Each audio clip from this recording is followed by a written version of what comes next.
ignore the people that said echo in chat. I had to put in my headphones.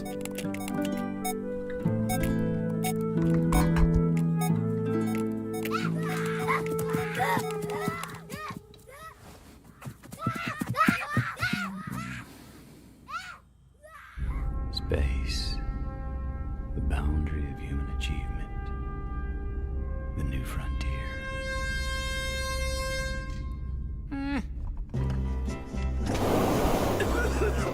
It's just a cough. Yeah, right. And the Earth is flat. In a few moments, you will have an experience which will seem completely real.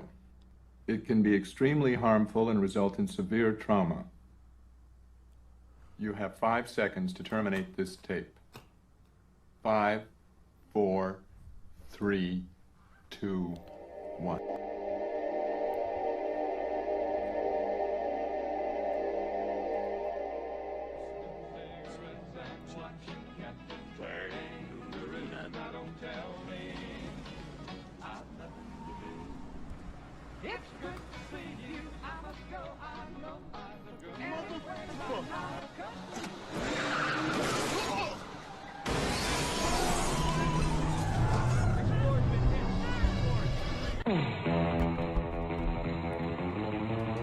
Flat Earth expert Mark Sargent thinks the moon landing was a hoax.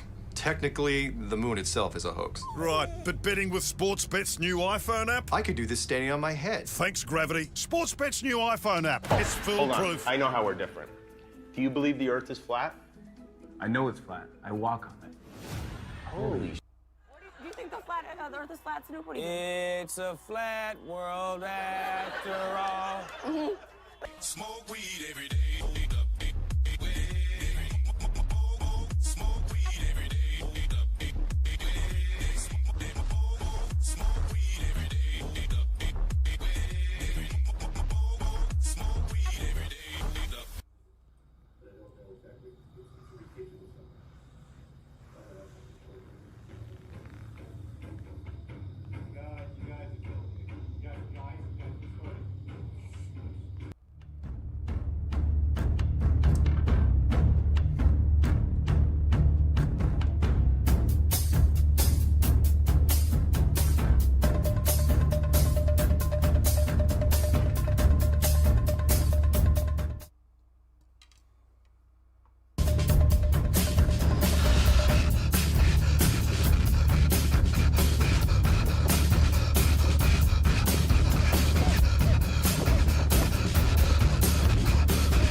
Broadcasting straight to you from a large spaceship, currently at war with mainstream science. Meanwhile, the Peanut Gallery is taking another well-deserved night to fight evil.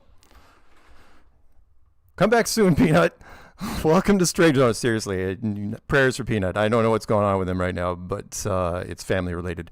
Welcome to Strange World, where the truth is often stranger in fiction. I'm your host, Mark Sargent, the creator of Flat Earth Clues, which propose that all of us are living inside a Truman Show enclosed structure, thousands of miles wide.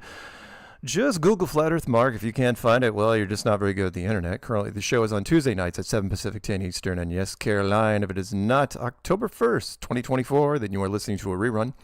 Don't forget the show can be found on BitChute and Brighteon, Rockfin, and Rumble. YouTube is not the end of Flat Earth. It is only the beginning. Quote of the day goes exactly like these kind words. From the cast of Strange World, our hearts and prayers go out to those who were affected by the storm last week. We hope that the rebuilding process is as short and as painless as possible, and DJ will be talking about that at length. My co-hosts are in the upper left, the perfect Patricia Steere, and in the upper right, the always delightful DJ Curious. Hi guys, what's going on? I'm good. Hello. Oh my God, I made it. You did, and we're going to hear all about your adventures very soon. But you know, and I'm glad you're back, DJ, because You don't have a lot of friends. And sometimes it's hard to find flat earth friends. But there's an easy way. See my segue there? Smooth. An easy way to find cool people like yourself and solid info about our stationary horizontal level plane. The solution is simple. It's the Flat Earth Sun, Moon, and Zodiac Clock app. Yeah, watch the featured video every day for 2 weeks and see what happens. It'll be the best $2.99 you've ever spent. Oh, so sleepy. And because it's 10 p.m. on the East Coast, it's time to say goodnight to one of our listeners, Paige. She's supposed to put on her Space Ace pajamas, got a cup of cocoa with exactly 6 tiny marshmallows, and will probably listen to the playback in the morning. Good night, Paige. Shout outs. Okay, Flat Earther Stephen Carpenter of the Deftones, who are going to go on tour next year, provided, dystopia doesn't happen. Support the Flat Earth cause and get the coolest hoodies ever. Actually, their promo came up on my channel several times for the 2025 tour. It's really cool. I love the editing on it. Go to the strong.family, won't you? Pick up some merch.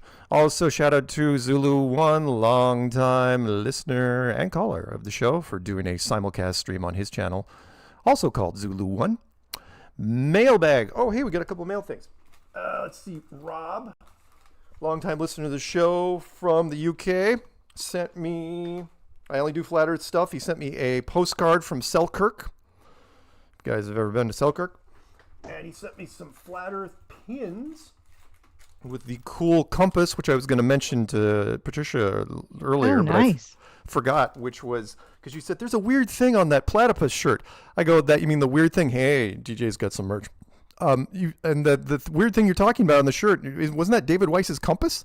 North in the center and south around the edges? Oh, yeah. That's what no, one of the, well, we'll talk about it later. Okay. One of them wasn't and one of them was. And the one that was because I put it there. Also got an early Halloween card from, I gotcha. Halloween card from Christine up in Alaska. A little Halloween card. And she says, don't eat too much candy. LOL. Hi, Mark. Happy fall. Keep it flat and real. Hi to Patricia. Hope all is well. Petersburg is rainy. Thank you, Christine. Thank you, Christine. Very, very nice. Nice. And last but not least, friend of the show who sent me more stuff than not about anybody, Christian from Vegas. He sent me 3 Flat Earth things. And you guys can send me whatever you want, but if it's Flat Earth, I will show it on the show. Got a Flat Earth leather patch. That's kind of fun. So that's kind of neat. And a Flat Earth keychain. Also nice, which I will use for something.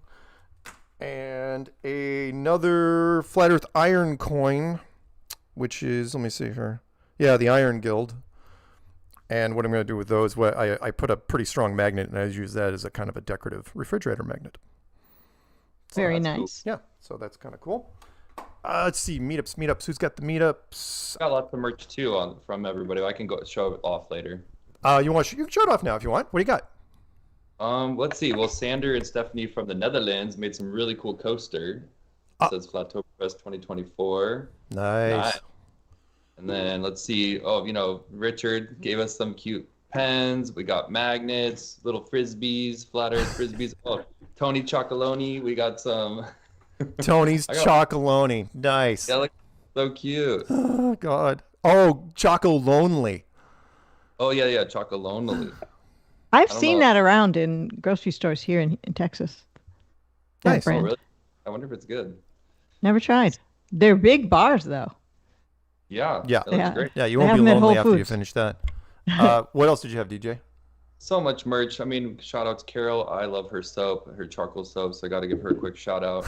And then, of course, all the really cool stuff, which is make Earth flat again. Nice. I like it. My favorite one, because Jurassic Park as a kid was my favorite movie, and this is just even better. Yeah, I've seen you wear that shirt before. That's nice. I was wearing that the first day. It was so fun. So, anywho, lots of good merch. I think that's everything I was going to show I do off. want to say happy birthday to Brian Staveley. Right. And it's his birthday today.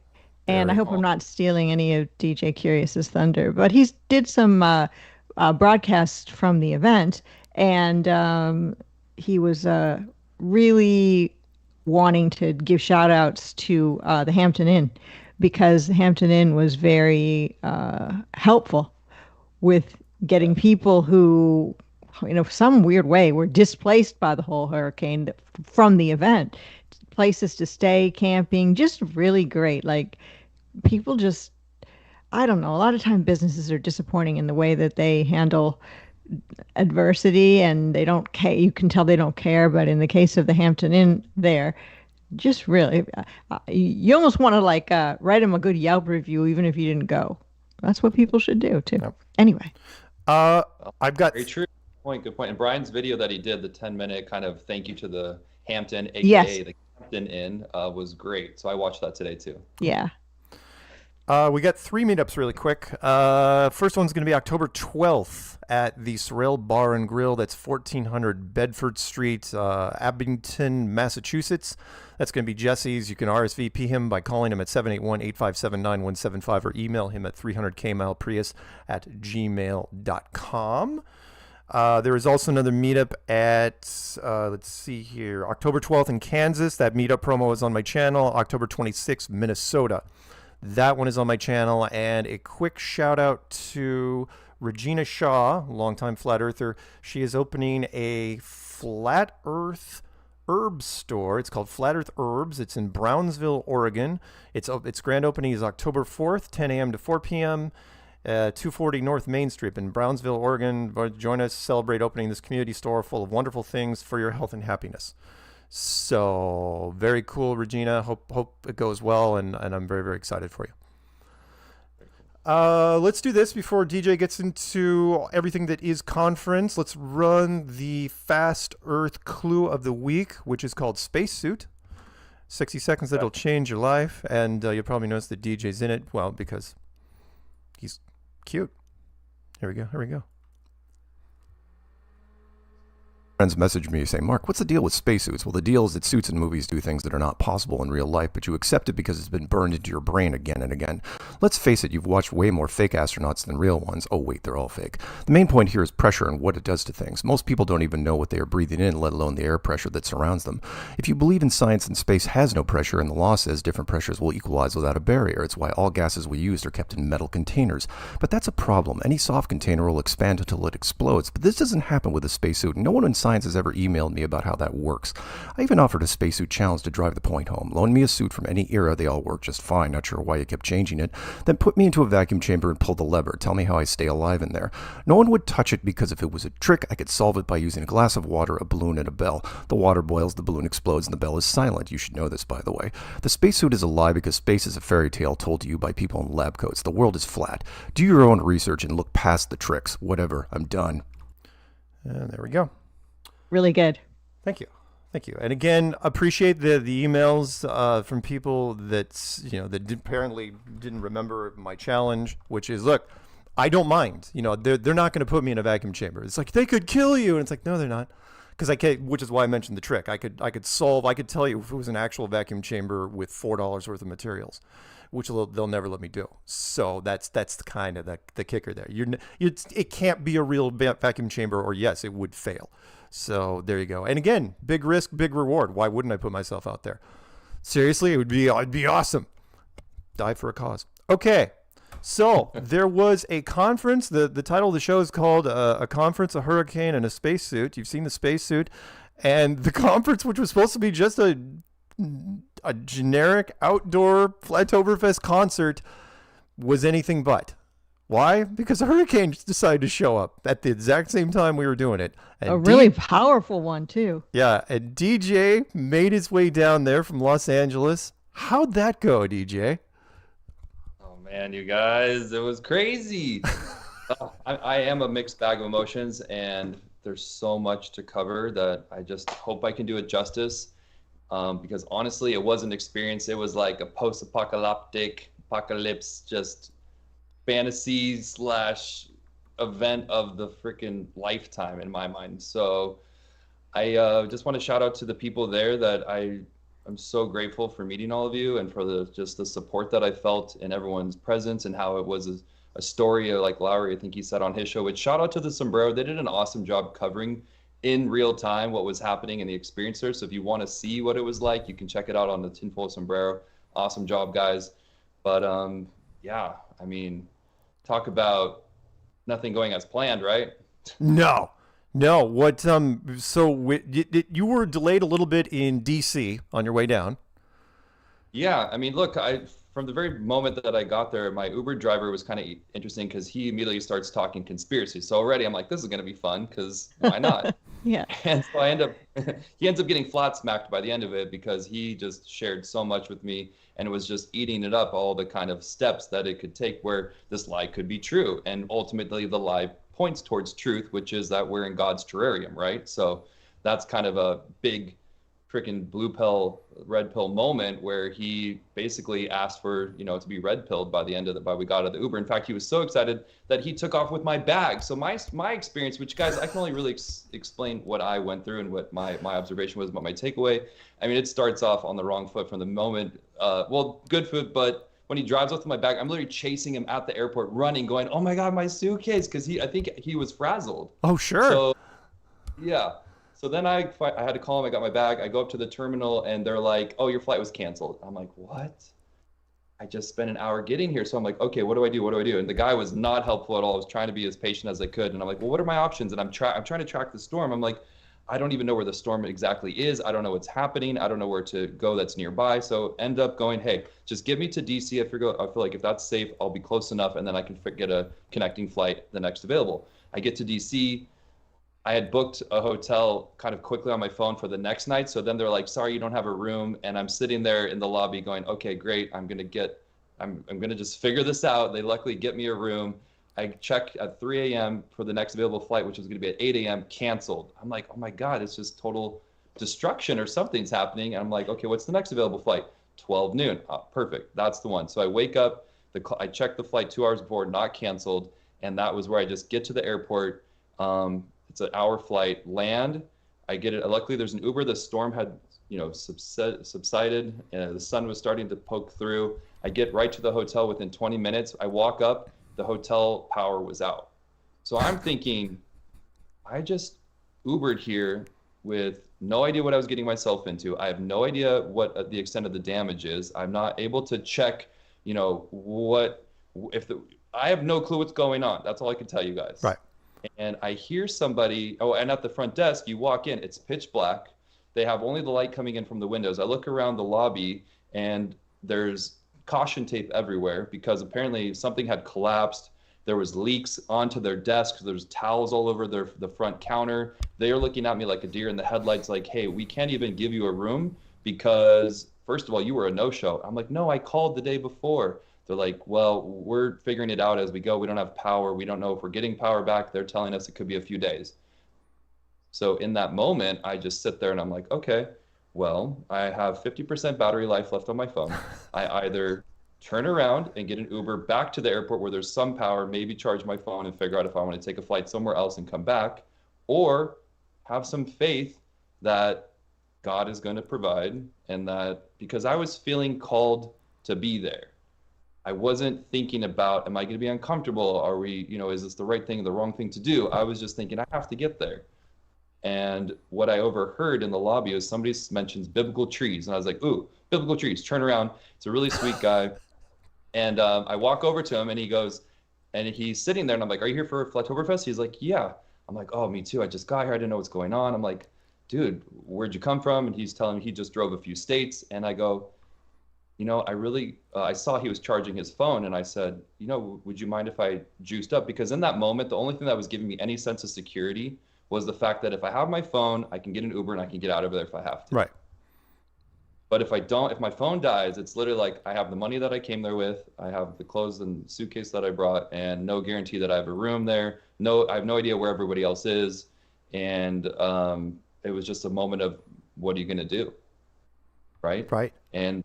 But my post-apocalyptic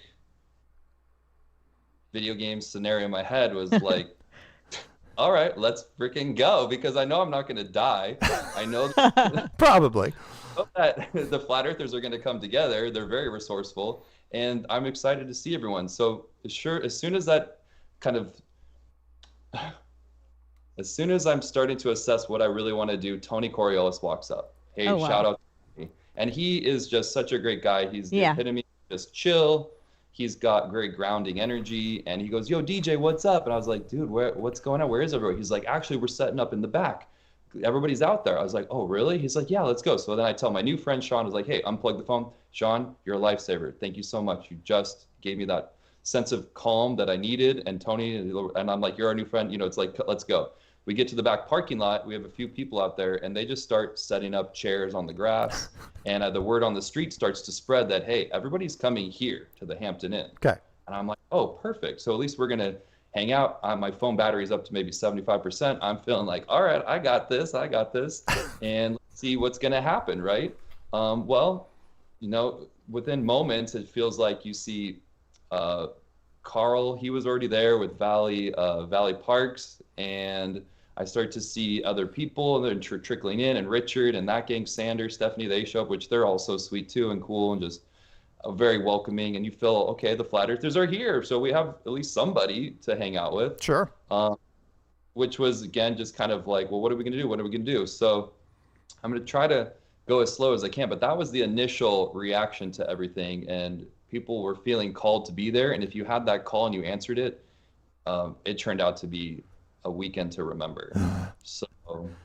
And I'm sorry, real quick clarification. Were you staying at the Hampton? I thought you were initially checked in at the Hilton in Spartanburg. Well, it turns out it is the Hampton Inn, sponsored by the Hilton. Oh, okay. Wow. Okay. Oh, wow. Okay. Got it. Okay. And the staff there was great. They were so nice. I'm like, thank God you guys even came to work today, because they, you know, some people would be like, I'm not going to work. But what you find out is that actually a lot of their homes have no power. Right. And a lot of them couldn't even get home, because what the extent of the damage, I don't know if people know. Apparently it was 2 million people without power. They were not expecting a storm that was 500 miles inland. So I really want to pay my respects to all the victims, because this is a blessing amongst the chaos. Right. That it all came together the way that it did. And I think it's really heartbreaking for some of the people that maybe didn't make it. And I don't want to act like it was just this amazing time, but there was an air of security amongst us, because we knew that if we were there, we were going to band together, right, and we were going to make the best of it. And that's literally what happened.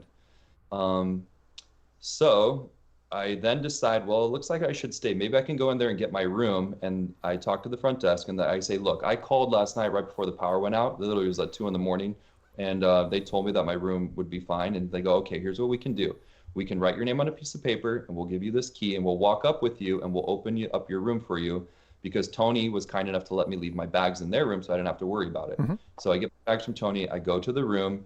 It's pitch black. If you want to take a shower, it's only cold water. There's no hot water. I drop my bags off. I kind of freshen up, and I go downstairs, and I'm like, all right, well, I got a place to sleep. I don't care if there's power or not, because we're going to be partying and hanging out all night anyway. So I'm feeling much better by that point. Like rain or shine, whatever, power or not, who cares? Let's just do this, right? So we go back outside. By that time, it seems like tons of more people show up. Then I see Mojo Shop, shout out to him. He's like unpacking his truck, and he's setting up he's setting up music equipment. I'm going, this is cool. And then you got Valley Parks and Valerie just sitting there chilling. She's not complaining. She's got her crutches. You can tell has like a knee injury. We have Carl, he's setting up his camera. He's getting ready to shoot the moon. He's going, I'm just setting up like this is where we're going to be, and that's it. And I'm going, okay, so the energy was, hey, everything's fine. And that feels really good when you're a little bit scared about what's going to happen to you, right? Sure. So by this point, the sunlight's starting to go down. It's maybe, getting closer to twilight. By that point, Dr. Law shows up, and he starts setting up the grill. And he could have been there a little early. A lot of these minor details are blurring together, so bear with me. But the point that I'm making is, within a few hours, we have music, we have stage lighting, we have campfires, we have lanterns, we have Dr. Law with 2 grills, tons of food, a staff, and he's ready to go and just starts cooking. So what is there to worry about at that point in my mind? Well, I'll tell you what it was. What was there to worry about? Bugs. I did not anticipate bugs. So forgive me, but I had planned for rain. I went and bought rain gear. I had planned for mud. I went and bought muck boots. I did not think very hard through that there could be all these weird bugs that this California boy is just not used to. Sure. So I'm thinking, Dusty, DJ, whatever your name is, do not panic. Even though I'm just not the bug guy, sure enough, right then I feel this bite. I'm like, ow, what the heck was that? And I'm trying not to react. I'm actually, nobody's even noticing this. I just go and I feel on my stomach this hard pinch, and I grab it, and I could see this weird bug had just bit me. It looked like a giant mosquito. And they're like, I go, what is this? And then someone saw, they're like, oh no, that's a no-see-um. I'm like, what's a no-see-um? And they're like, oh, just these kind of like, you know, wherever I am. I don't even know where I am. And honestly, if I say the South, the Midwest, I have no clue, you guys, where this really, where I really was. South. The South, okay. So I'm in the South, there could be no CMs. I'm like, whatever. I just, in that moment, I was like, you know what, girl, just get over it. Get over it. You get covered in white, we'll deal with it. And so luckily, that was the only one that I got as far as that weird no CM. The whole weekend went by with the breeze without tons of bug bites. I think people were just dealing with it. And after that first initial, that was about as scary, I mean, as it was for me. But I'm thinking, you know, you start to hear about how people, the road gets washed out, the dam breaks, their home slid off the hill, and there was such immense damage in these locations. Yeah. That if you have any kind of heart or empathy or just sense about you really have to let those little things go in the moment and start to really try to be like, guys, it could be so much worse. Yeah. Right. And it happened so fast too. Yeah. I mean, the hurricane, you know, it comes and destroys and then it's gone. And it's like, what the heck, you know, whoa. Yeah. And I don't know if you covered this. The reason why you guys were hanging out outside the Hampton Inn / Hilton, whatever, was because the main venue area was sealed off. There were too many, there were down trees and power lines, and you had no access to it. It was basically closed by default. Yeah, so we kind of figured that out where you go, hey, even if we wanted to go to the campsite, there's down trees covering the roads, which is why this was so devastating for the area. Apparently the soil is pretty shallow and it's a lot of thick clay. So the tree roots can only go so deep. And so when there's a heavy wind like that they're not expecting, it just topples the trees right over. Right. And it had not only knocked over tons of power lines, but also blocked roads. And for the people that felt that call to be there, they would go down certain side roads, and this is what was so jarring for even the locals, is that you couldn't get to just your gas station a few miles away, which we're still trying to operate apparently. You know, you hear through word of mouth that like the gas stations have no power, some gas stations have no gas, so then people are showing up to the event with basically on fumes that have run out of gas in the parking lot at the Flattoberfest. And we start to hear these stories, and because every flat earther wants to meet the other, because it's a question of, hey, when did you start questioning things? When did you get into flat earth, and where has that led you? Has this been, you know, has it been a divine intervention in your life, and where are you now? Those are the kinds of questions that people bring up and that you start to talk about. And because I want to make sure that my mom, who may or may not be watching this for the first time, I told her at Flattoberfest when I was riding high of emotion that, Mom, I have something to tell you. I'm on a flat earth YouTube show that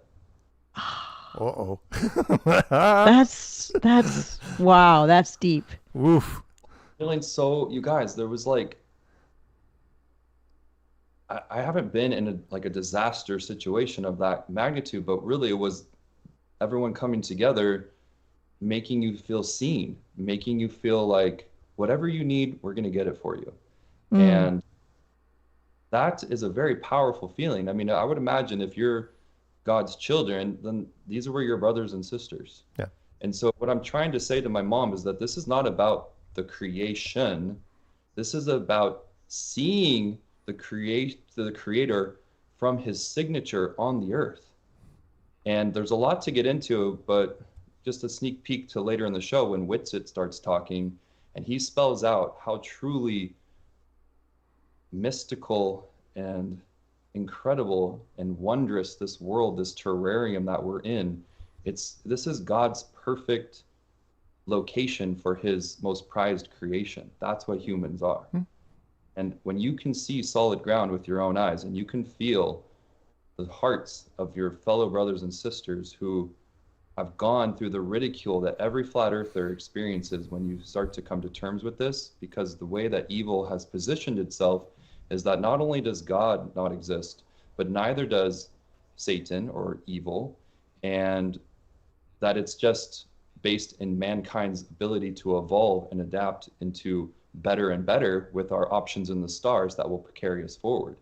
And when you realize that there's a seal, a dome, a barrier between what's here and what's above, and you're forced to look at how unique and special and central and geocentric the earth is, it changes your life to where if there's a book in this mystical realm where unicorns could have existed and trees and bugs and flowers and scents and colors and rainbows and everything that is here that we know of and everyone we've ever loved and everyone that we've ever, everything we've ever experienced is here, we know that it was made with purpose and intention. It's not about the creation, it's about worshiping the creator whose name, who goes by many names.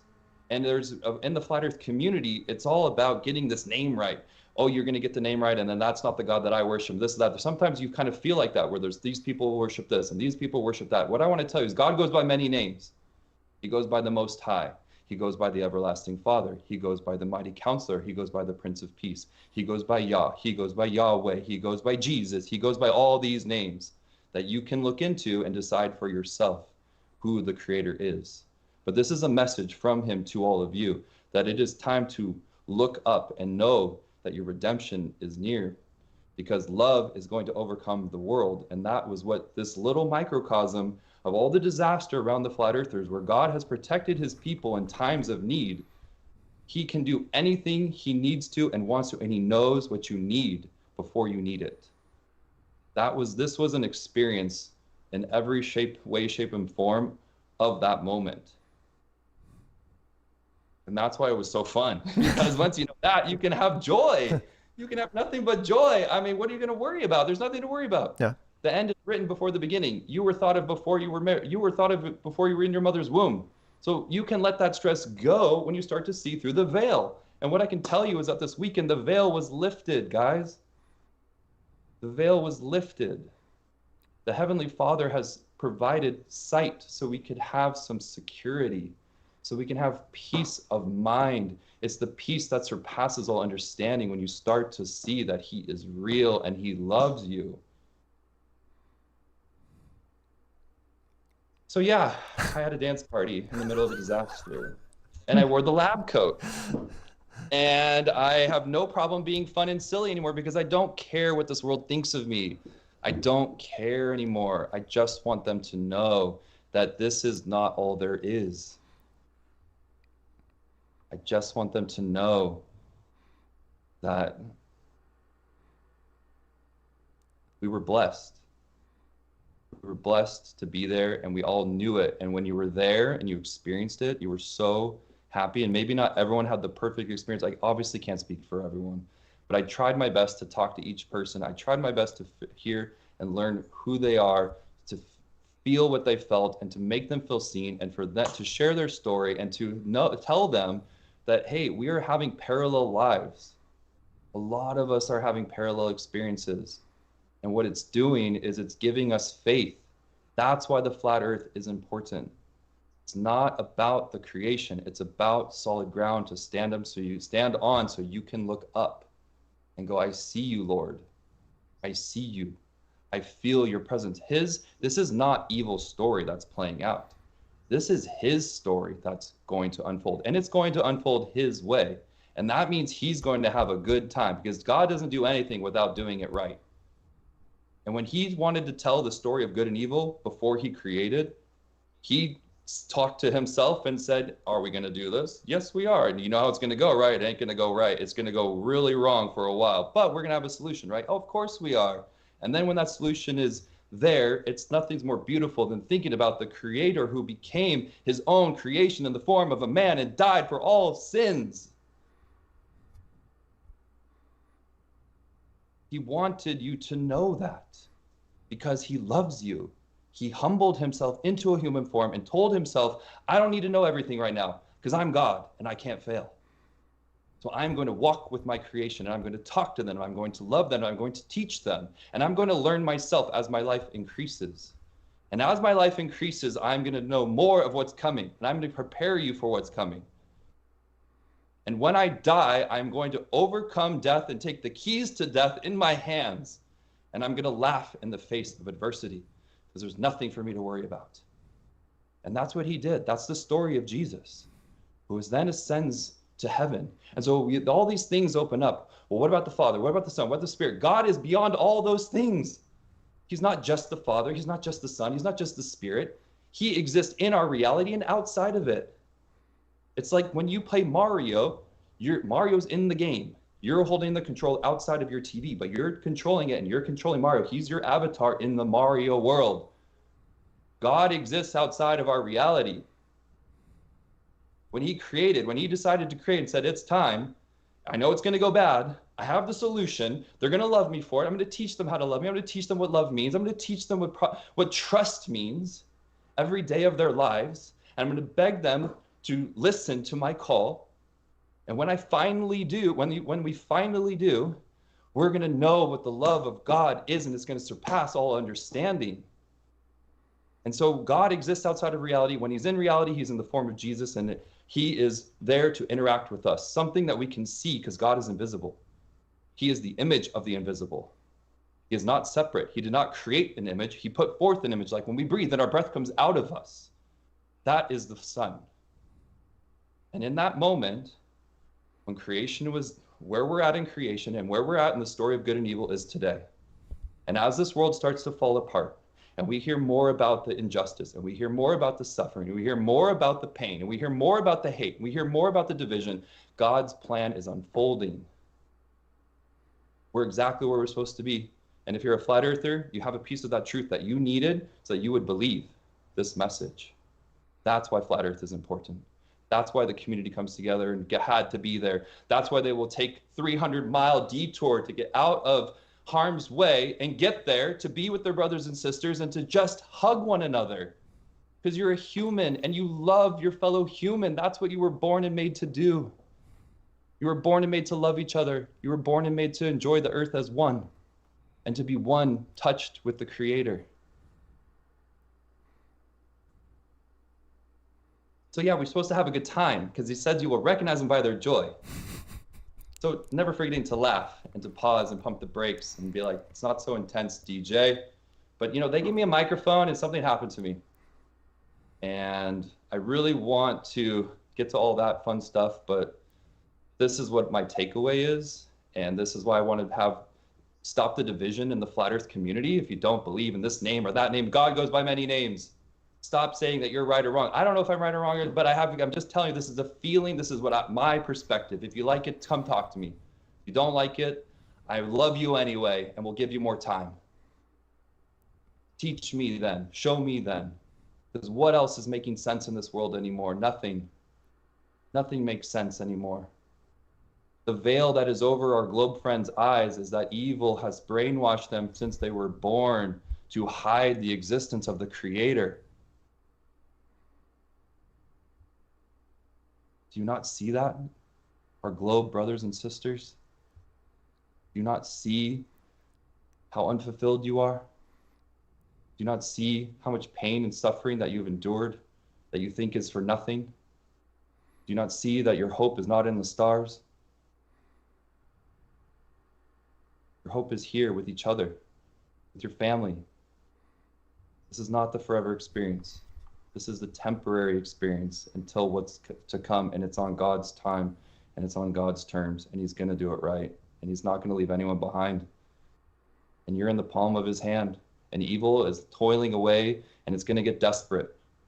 As Austin basically pointed out, that he thinks we're close to critical mass. And I want to get to that, and I feel like I've jumped ahead and don't know what just happened exactly, but I'm just sharing with you a message of why flat earth is important. I think it's because I just don't want to fight with my mom. I don't want to fight with my friends anymore. I don't want to fight with this world. I just want everyone to know why this is important.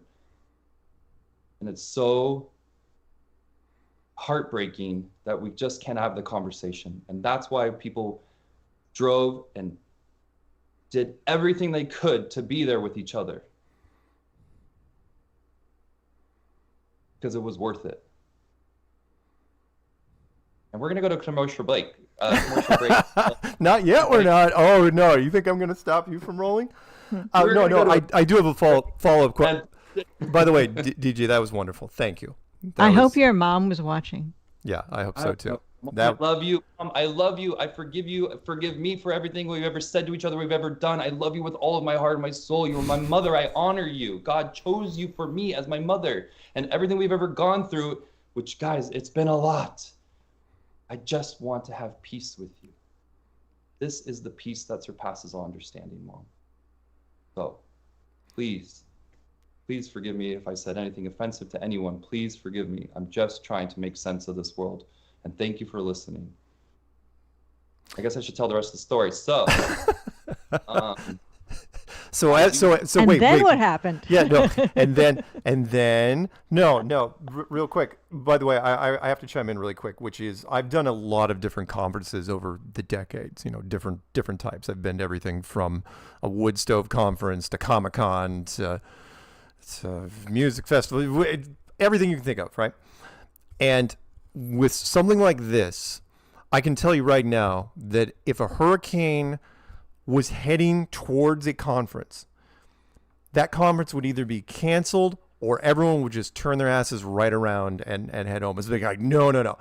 Only the flat earthers, only the flat earth community would be like, oh no, we're going. This is gonna happen. When the venue gets shut down, when trees and power lines fall on the actual venue, only the flat earthers would be like, oh, that's not going to stop us. Where can we go? Where can we set up? And that's just wonderful to hear. Every video link every live thing that you sent me was just fantastic. I was like watching, it's like, oh, hey, flat earth doesn't quit. Did not quit. It was like there was a determination I never experienced before, and it was awesome because by the evening of that first night, we had so much food. People got gas that needed it to go home. There was music. Shout out to Mojo. Shout out to Steve. Shout out. I don't want to miss anyone. And if I do, it's not that I don't love you or appreciate you. I'm just trying so hard to get it done right, the story. But when I was sitting there making friends with Jared and whoever else was there, this Tony, and we were listening to the beautiful music under the blanket of stars, and Carl's like, hey, DJ, get over here, let's go track Jupiter, it's rising, and look at these constellations, and zooms in on Jupiter, and he's like, look, we captured those 3 lights, those aren't the moons, this is the beautiful, what God says are angels in the sky, in the firmament.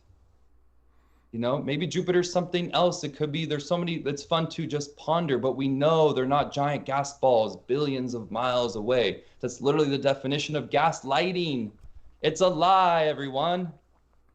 Don't you want to know what the truth is? It feels like joy. It feels like this is a beautiful home created for you. And so when you have a flat earth conference, you start to look at the earth, and that shout out to Cami, who's got her cymatic table set up and these rocks, and she's teaching people about refraction, and she's teaching people about gems, and she's showing you how rocks can change under light, and you're watching the cymatic table vibrate in different frequencies, and the sound changes the sand patterns into multiple designs, and everything is geometric and everything is frequency here.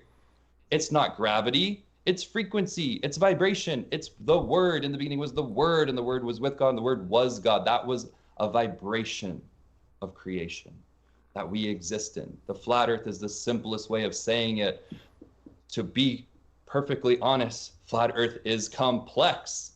This system is far more complex than we even know, so it doesn't matter what happens with this final experiment, Will Duffy. Don't you get it? Antarctica, if it sees 2 suns, who cares? This is a created terrarium by God himself, who has more imagination than you ever will. And you better start recognizing it, because he loves you and he's trying to get a message through to you. Be open with these flat earthers. They want to get to the truth. You're just trying to humiliate them.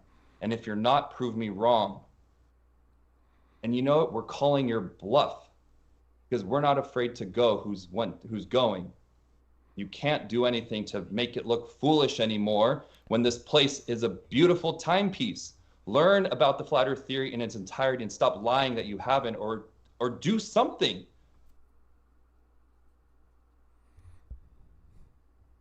Right? Yes. Annoying. It's annoying, Will Duffy. This is a complex system. You cannot leave the earth. The earth is a closed system. Listen to your fellow Bill Nye scientist, okay? It's way complex. When someone says flat earth, it's not about the flatness. It's about how beautifully intricate and wondrous this earth is. and we're just in the footstool. Imagine when we get to the living room. So these are the thoughts that I've been having, and this is what's happened to me after this weekend, guys, because I had an overpouring of just love, real love, in truth. I can't explain it, besides what I just said. So if you want to know you can rewind it and go back and listen again. It must have been wonderful. I mean, I envy you in some ways because you got to see the community under stress.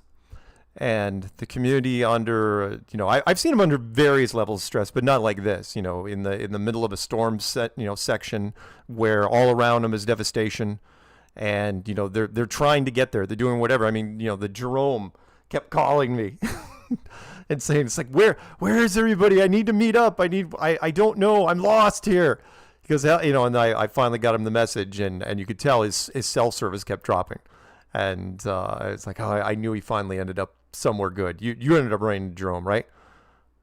Oh yeah, Jerome is my man. We got him there, and Jerome, love you, brother. I was great to see you. I even got him. He even tried on the lab coat because he's like, oh man, DJ, I should have got that lab coat, but it don't fit me right. So DJ, it looks good on you. But I was like, hey, it's your turn to put it on. And we got pictures, and he was so happy. But yeah, it was days with just everybody. I mean, I really want to make sure that we recognize how beautiful it was to witness the community come together, like you said, because if that wasn't the case, if I felt uncomfortable for 1 minute, who knows, I might have made another decision. Yeah. Might have gotten nervous or scared, but I never felt that. And if you did, I'm sorry if anyone, but for me, it was exactly what I needed. And as far as ways you came from, Los Angeles would have been the furthest in the United States. You weren't even the furthest person at the venue. There were several people out of country that came from for this. Scotland, I heard. Was one of the places. That's pretty far. Netherlands. Was there anybody from Australia? I can't remember. Well, we had Melbourne, Richard. Oh right. Oh, that's right. Yep, the pen. Got it. He made a cute Australian pen. Oh, Richard. See, it's just like these people are loving, and there's just the gamut of personalities. People from Romania. Shout out to Norina. Shout out to just everyone who took all that time to get there. I was thinking of, I think it was Ben Balderson or Odin's Alchemy, that apparently they tried to cross that bridge, and it had gotten washed out. And so people took an extra 4 or 5 hour detours just to get there. And when you got there, you couldn't help but embrace that there was just this feeling of security and peace and happiness. I heard stories about people that got to guide others in, where the ones that took detours, and then other people call. It's like, how did you get there? I can't see the route, because phones were failing. I got an email from somebody that said they had to break out an actual old school road map. The kept set like an encyclopedia with the binders, going through, and that's the only way they made it through, because their phone wasn't any help. Because the service in some areas got so spotty that Google Maps was useless. Yeah. Was there anybody there or did anybody that called not make it? Was there anybody that you heard of that had to turn around because they were cut off? I did not hear that, but I did hear that people were looking at maps and trying to figure out, because again, if you didn't have service, it must have been so anxious for those people that know they're running out of gas, know they're driving through town without. And to take side streets and use their maps and then get to a roadblock and I heard stories where they had to go all the way back the way that they came. How discouraging. Yeah.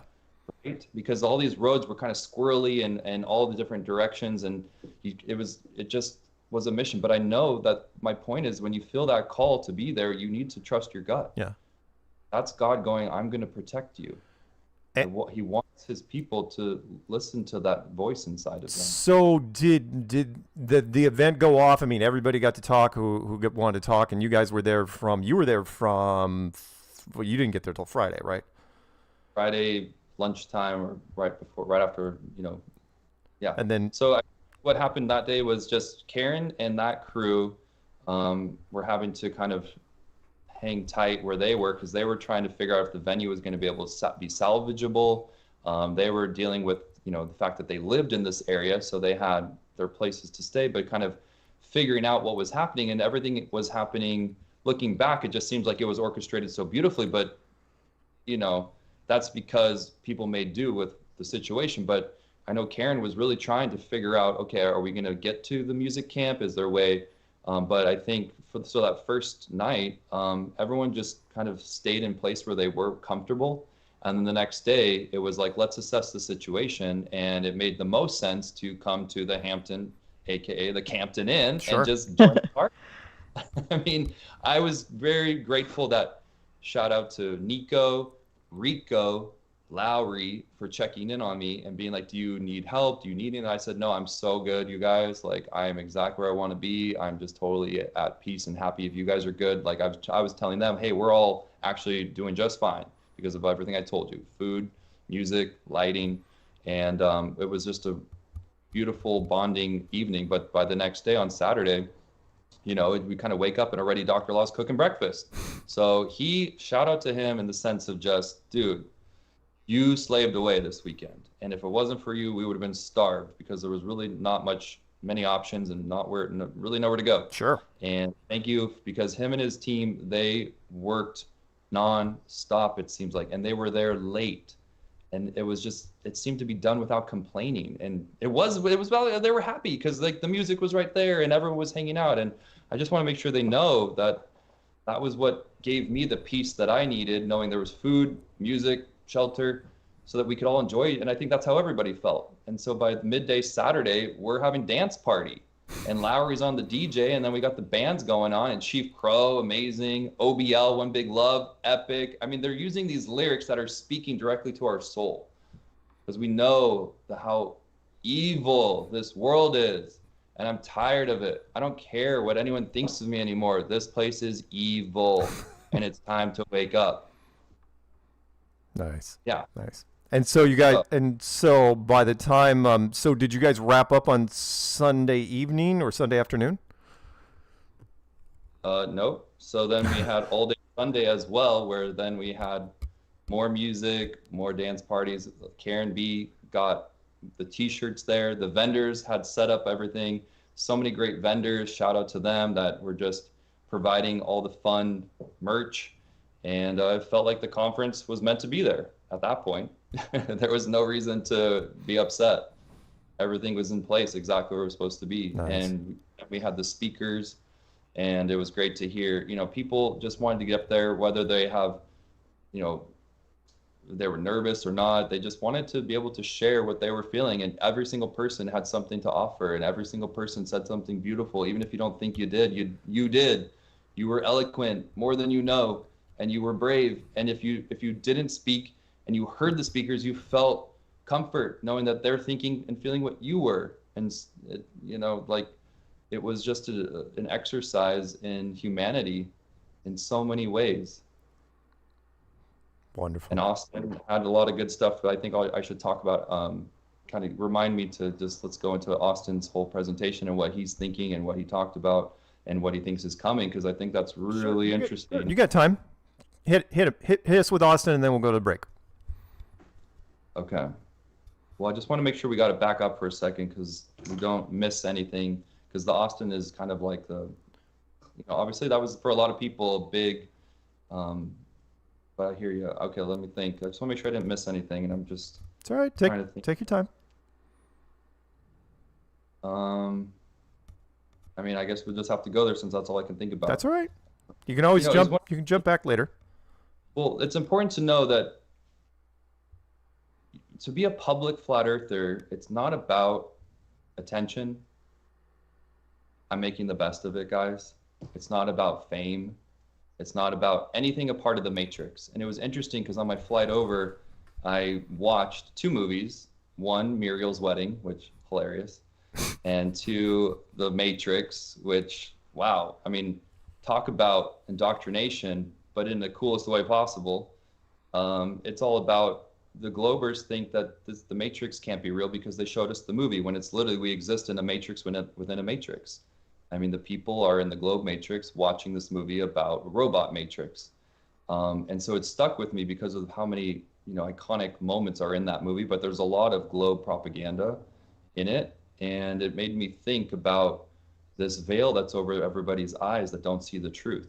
And Austin was talking about how special and intricate this world really is, like I mentioned, but also he said that there's some really high profile influencers that have maybe reached out to him. He didn't say exactly, but what I gathered is that some very, very, very popular with a lot of influence have come to this information, and that he thinks that we need to be prepared for what's coming.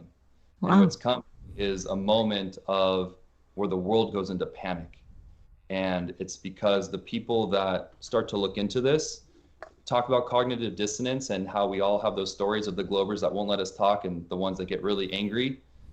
Imagine that by times 1,000 is what could happen if this really were to blow up, where all of a sudden you have the world's attention on this, which AKA means evil. And if evil holds the world in its hand, but God's got the whole container of everything, evil's grip is going to squeeze. And as the truth starts to squeeze through the fingertips, it's going to get pissed. And as it gets more pissed, bad things could happen. But that's why our faith, knowing that this is unfolding as it's been preordained, knowing that this is the plan that God is allowing to unfold, that when we walk with the Lord, we are not to worry. He sees you. He holds your life in his hands. So whatever the devil tries to do to you, it's not ultimately him who decides if you live or die. And if God's going to take your life, he's going to do it with grace, without pain. And to be away from the body is to be at home with the Lord, because Austin, what he said in his presentation is that the frequencies here, it appears that when there is a release of a body, that frequency immediately equalizes with above. And that could be your soul returning instantly to the Lord. And that he sees the science behind something like that, he said. And what's going on in this earth is a complex, intricate wonderland that when the world starts to put its attention to that and see the truth, they're going to be hungry for it, because that's what happens with truth. That's why we're here. You can't be satisfied enough with knowing more and more and more and more. And if that starts to happen, evil's time plan is going to go into overdrive to deceive and to pull people apart and to make you feel scared and to make you feel like this is it. And it's not. So that's why he was worried. He goes, not only, he didn't get into that as much as that was my takeaway, but he did say those things. And he did say that if Flat Earth starts to blow up and get a lot of attention, that's going to be really bad for the movement, because evil is going to try to confuse things and take it over and basically ruin it. But again, nothing is out of the perfect plan that's been in place since the beginning of time. So we just have to have faith. It's not about anything other than how can you learn to trust God? And we learn to trust him through his word. And we learn to trust him through our experiences in him working in our lives. And if it's critical mass, guys, for the 10 years that you've put in your service, and you being looked at as the fools, the Bible says that, those who profess themselves to be wise will be made foolish. And there's nothing more foolish than believing in that God created a flat earth, right? And it's pretty much at the bottom of the totem pole. But it's just because evil's so desperate to make people believe their lies. And we're done. We're done believing your lies. And you feel done. So when Austin, who has this gift, his ability to process the intricacies, the Lord has blessed him with so much insight. And he knows that the Creator is real and it's speaking through him. And it's giving him the drive, so much so that he would die for this. He would die for the truth. Because when you have the love of truth in you, you are preordained. And we're meant to wake everyone up by loving them, by forgiving them. That's what works. If you feel called on your heart, or if you're upset about someone, let it go. If you feel called in your heart that you're punishing someone by ignoring them, let it go. Now is the time to reach out to those people and really show them what love you have, and to stop being angry because they don't see what you see. We can only love them. That's the only way you wake up. And Austin preparing us by being possibly a front man of when this information starts to spread, as well as you two and possibly me, who knows, but he really has a gift of articulating the science, which is so important to the Globers. And when they start to see that the science doesn't add up the way that they've been taught and the way that they've assumed, and they've just taken it for granted that everything's working as it is because they look up and see blackness and lights in the sky and they think, well, I must be in space. So how could the flat earth be real? When Austin's here to tell you it works way different than whatever you think it is. True. And Austin's ability to see the signature of the creator is really powerful, and the people that have put the time in to understand how this place works are going to have a lot of ridicule, more than we've ever experienced, like Dave Weiss and all these other great people that I can't just even say names right now, but I just want them to know that the God is with them, because you're going to need it. Agreed. Tell you what, DJ, let's do this. Let's go to break, and then we'll give you a chance to do some closing remarks after. How's that sound? Okay. Okay. So we're going to go to our break, just be a few minutes. And Karen, if you're listening, this one still has the Flytoberfest at the end of your Monday morning coffee talk, so I'm going to need a new trailer when you get the chance. So anyway, what happens when I click this?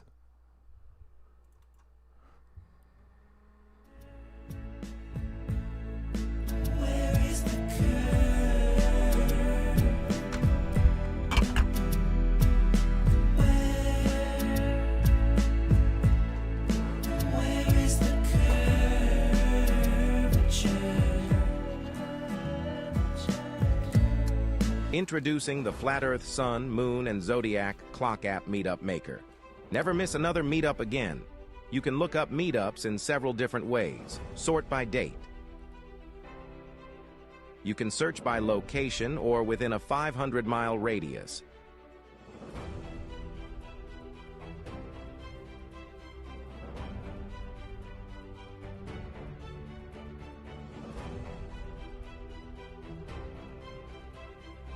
To create and list your own meetup, enter the date.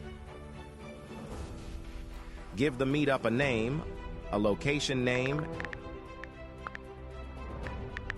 add a photo, enter your contact information, create a group chat name, and then fill out the description with all of the details. Select your background color and hit the Save button to add your meetup to the list.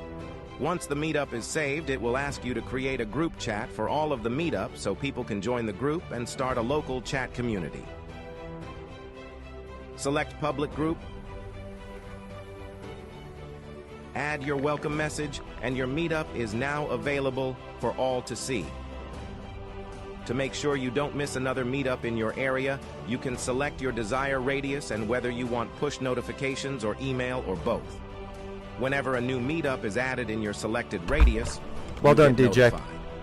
The Flat Earth, Sun, Moon, and Zodiac Clock Meetup Maker, bringing people together all that makes around two of the us. plane. Say, because, you know, I love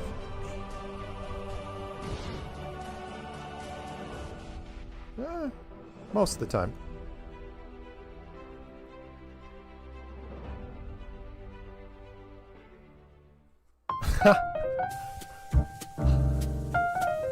Can be a troublemaker though.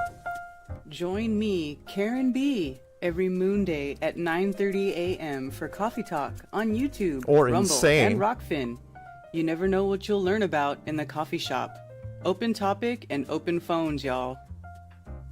You can also go to flatearthfestivals.com for updates on the latest news for Flattoberfest 2024, and also Well, for being meetups, something local meetups. that you If did want not to have your read, meetup that was listed one of the on finest flatearthfestivals.com impromptu for things I've free, ever heard. Please email flatearthfestivals@protonmail.com. I'm just saying. Oh, wait, we're back.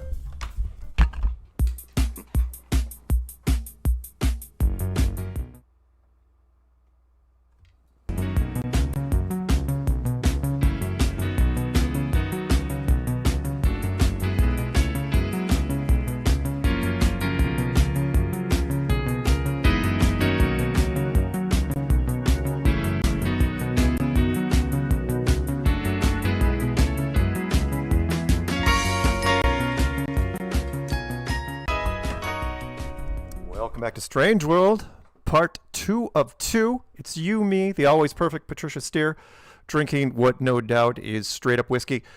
the always delightful DJ Curious, who did a couple rails in the bathroom before he came back. And yeah, that was Joe Jackson stepping out. That's why I asked to wear goggles. That was Joe Jackson stepping out from his album Night and Day. There you go. So you know what DJ was saying, especially all the adversity that the flat earthers face to get to the event is really a microcosm of the adversity that all the flat earthers have faced since the day that they came out of the closet, so to speak, and told people in their life that they no longer believe in the globe. It's a struggle, and then you kind of come to this sort of feeling of self-acceptance and a feeling of happiness, even when you're dealing with a lot of evil, because you realize what the world is. But going to an event like that seems to me like a way to recharge your batteries. I mean, I've been to a lot of flat earth events. Some of them are, you know, the mood is different in all of them. But this one, although I didn't attend, it seems like it was a real recharge of the batteries for people because of all the adversity that was happening all around. It just made everyone, I'm sure, feel more tightly bound to this awakening and to each other. And it seemed really to have really made you, DJ, closer to your own personal beliefs about God and the flat earth all in one. Like, it's just amazing. It's amazing. Thank you. I mean, I don't really, it wasn't planned to say anything like that. I'm just trying to share my feelings and my thoughts of, but I know that I've asked the Lord to speak for me, and he says to not rehearse if you're in that situation, because he will give you the words. And I really hope that that's, I mean, I believe that it is, that this is a message, because again, it's bigger than the flat earth guys. This is about biblical proportions. And that's what's, the story is already told, and where there will come a time where corruption and all of the immorality and all of the deception will come to a head. And it just feels like we're getting closer to that. And so my prayer for every single one of you is to have the hope and the peace and the faith and the trust in the one who knows you best, who created you. And to take that hand that is always there, outstretched for you, and to grab it whenever you need it for a lift up. Because if God is real, which obviously we believe that he is, we can agree, maybe you don't even like the word God, creator, intelligent designer, whatever you can get past that block that you have stuff of making you feel like you can't get the help that you need, it's always there for you. He knows everything that you're going through and that you need. And if you don't like the word he, then it's it. And if you know what I'm saying? It's think beyond these limited words that we have. It's bigger than our vocabulary. It's more complex than our imagination. It's all of us combined of everything we can do. And there's so much more to learn of what's to come that I want to share with you guys. I like how you said that people are getting bogged down about what to call the creator, God, Yahweh, you know, all of these names. He, she, it's okay. It's okay when other people call it something different than you do. It's fine. We're really all on the same page. All on the same page. Some people put so much emphasis in its name when it says in the scripture, which I believe is a holy book and divine, that it elevated its word above its name. And the word is God. It always was, always will be. And so I look at the earth now. I mean, Austin really helped me think of this place as a mythical terrarium. And I'm like, wow, that's kind of cool. So you have, if you think about everything from the ground up, so you've got the soil and all the intricate fungi, which if you watch Joe Rogan, he's got that fungi on there all the time, Paul Stamets, where he talks about how the fungus in the soil is communicating with all the seeds that are there to kind of help. Oh, this one needs water. Oh, this one needs more nutrients. Oh, this is what this thing is. So we're going to pop up here, and then we're going to put this other thing there because the fungus is so intricate, the mycelium that's connected. It's the biggest organism basically on Earth. And it talks to the seeds to help create this beautiful forest, right? But working your way up, you have the insect layer, which is toiling the soil and keeping everything kind of ground up. And then you have the lizards, which are keeping them in control. And you've got the birds that are keeping everything else, spreading the seeds. And you have all these little worker bees and all the things that are doing their part. And single thing here, when you start to get past this evolution light, you can see that everything is made with intent and it has its purpose, just like each and every one of you. God wants to give each and every one of you a hope and a purpose. And when you start to see his signature on the way the earth works, and you know that these animals are well balanced, they're not out of control in their ecosystems unless humankind intervenes, and they all work together as adaptation does, you see how beautiful everything, for it to exist as it does, it has to be exactly how it is. You can't change it. You can't tamper with what God intended. And then from there, you get the gorgeous flowers that burst forth, and the beautiful animals, and you get the bigger things that you see more easily. But there's so much going on that the eyes can't see that create this beautiful earth so picturesque. And then you continue moving your way up into the atmosphere and the clouds and the sunlight. And when you get into flat earth, you learn about how all the different colors in the sky are the sun interacting with all the gases here. And it's not pollution when you see a gorgeous sunset necessarily. It's usually because you don't understand how the gases in the atmosphere interact with light. And when that light shines in certain angles and directions, it's just a constant symphony of colors and vibration and beauty that was made for every single human. And I'm just tired of having to act like that's not the case. I'm tired of it. I'm tired of being told that the veil wants us to believe that this is just a random universe and a random planet and a random galaxy and you're random and everything's just on its way out. And if you don't have it all right now, too bad. Sorry, you missed out. And that's why you should have FOMO in this reality, and you need to have it all. Yeah. When if you knew that you don't, maybe you could have a little peace and take your time and enjoy the moment. Yeah, we have enough already, and we are enough as we are. Yeah, absolutely. I was nervous before you went down because it's like, oh man, he's gonna have a hard time getting there.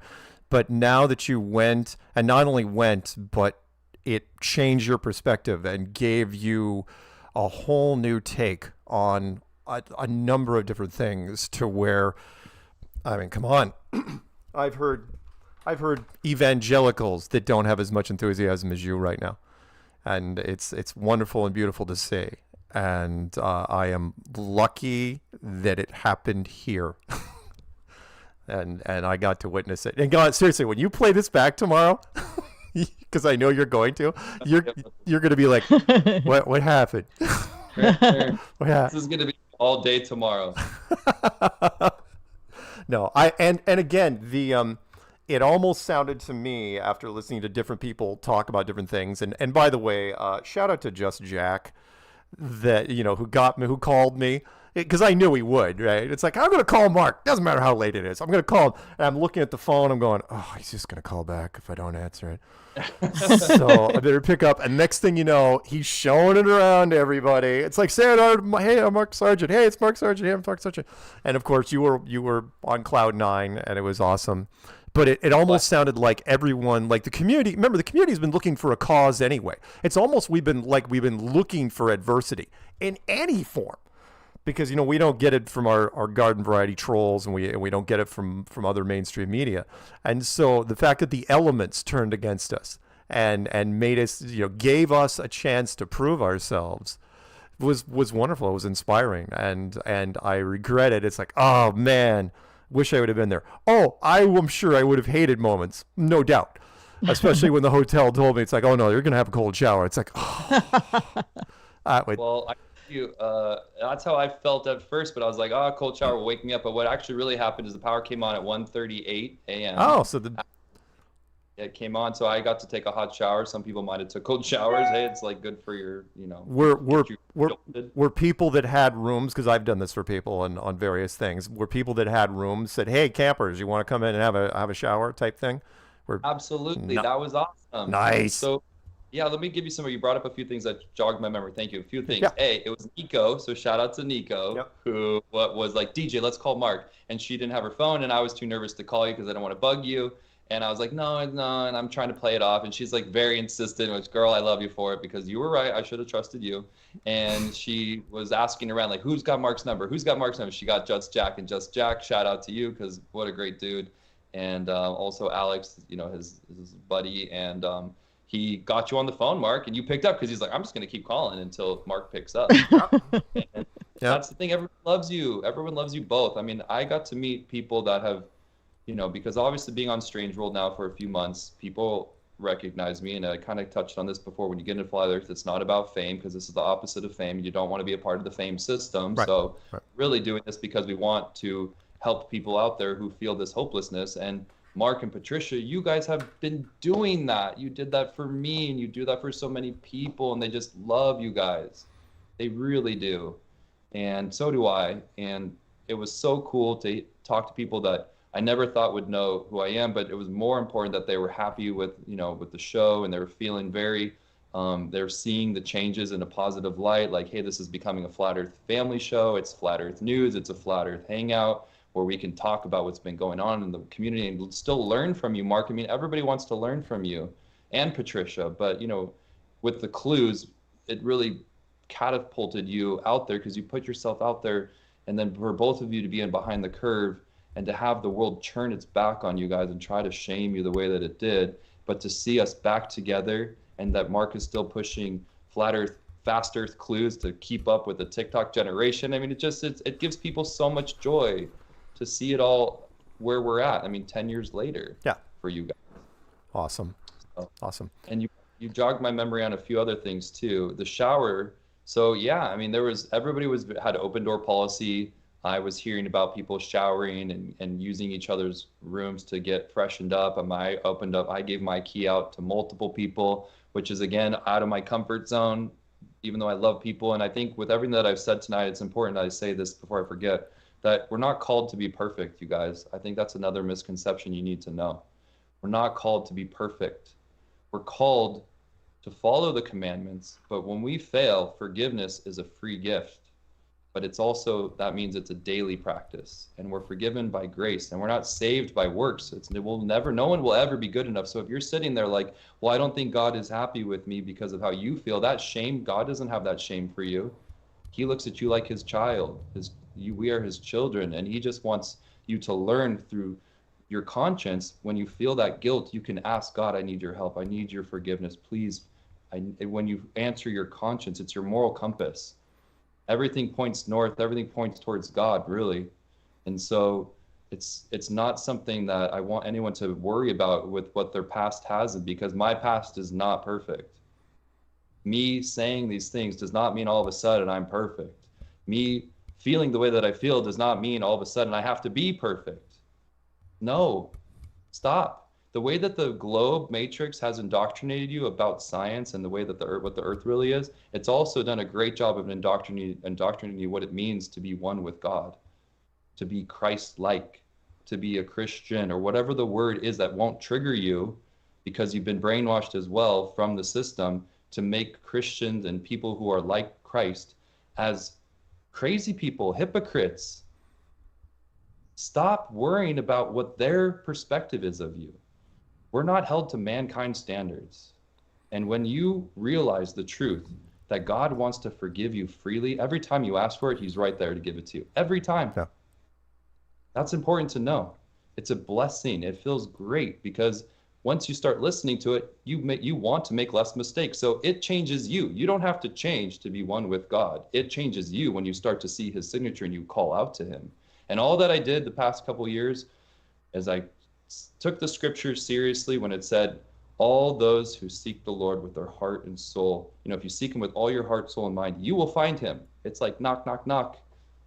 I recommend that everyone do it because you will feel this immense peace that I never knew was possible because it surpasses all understanding. And now when you have it, I worry that people think like, oh, if I mess up or if I sin, it's like the sin lives in your skin. We haven't been made new yet. And so God knows that. He knows how hard this system is working against you, not with just the shape of the earth. It's working against you with every single thing that's negative in your life is from this evil that's here. But it's temporary. Yeah. And I just, it gets back to sharing the rooms and giving out, getting out of your comfort zone and doing the right thing it is for your fellow human. I mean, I was, I thought maybe for 2.2 seconds, it was like, oh, my stuff's in there. Oh, well, like, if they're going to, I don't believe anyone would steal from me. And no one did. And I just was like, I'm not even going to worry about it.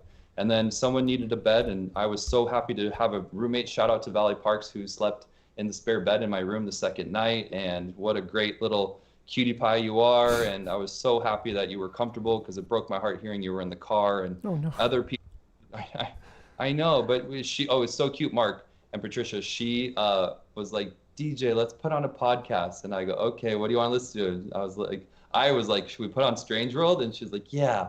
And so we went to sleep listening to the latest episode, and she was so sweet, all cuddled up in the bed, just got a fresh shower, and slept like an angel. Aww. And I know, I was hearing so many people were doing things like that. I wish I had all the testimony of everyone, because I was hearing that all over the campsite. That's great.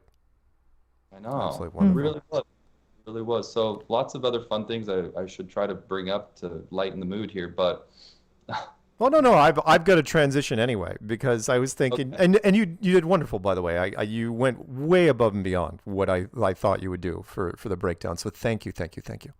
And everybody in the chat agrees with that. So. Oh no, are you kidding? Yeah. It's freaking. Can't even look at it, so I'm not even gonna look. But 10 out of 10, my man. Thank you. Well, hey, I want to shout out to Lowry. Check out the Tim Poser Barrel, like I said. Check out FE Nation. We don't really like Lowry, but go ahead. Okay, just because if you didn't see it, it's really fun to go back and see how it all played out, and it was beautiful. Awesome. Hey, there was something I didn't know if you caught it, but I kind of wanted to run it because I told Patricia I would, and it was something what Patricia didn't know, but DJ was messaging me, what was it, last week or a week before. It's like, we should do something for Patricia. And someone had come up with that compilation of all of Patricia's looks during Strange World back in the day. And I didn't make, look, I'm not going to steal credit from anybody. And the reason why I'm mentioning this is because I want to play it now. It only takes like 3 minutes, I think, 3.5. And the guy that did it, Patricia doesn't know who it is. And I don't know who it is. Whoever it is, if you're listening or if you know who made it, please message one of us and let us know, because he went through a lot of time of going through all the old Strange Worlds and finding pretty much every hairstyle that Patricia ever had, from short hair to long hair. And so without further ado, you ready, DJ? Yeah. This will give you a few minutes, and I got to find it. How about now? And welcome to Flat Earth and Other Hot Potatoes. It's a secret show. It's episode 291, and I am not a man. Here she comes now. Don't let me forget, when we come back, Patricia, we're going to plug the secret show.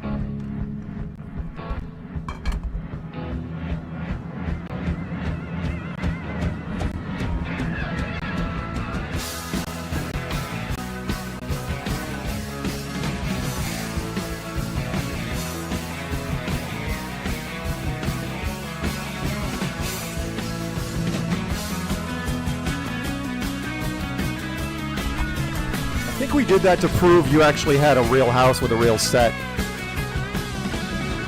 Yeah, fourth wall. I think I'm on. Hello. Hello.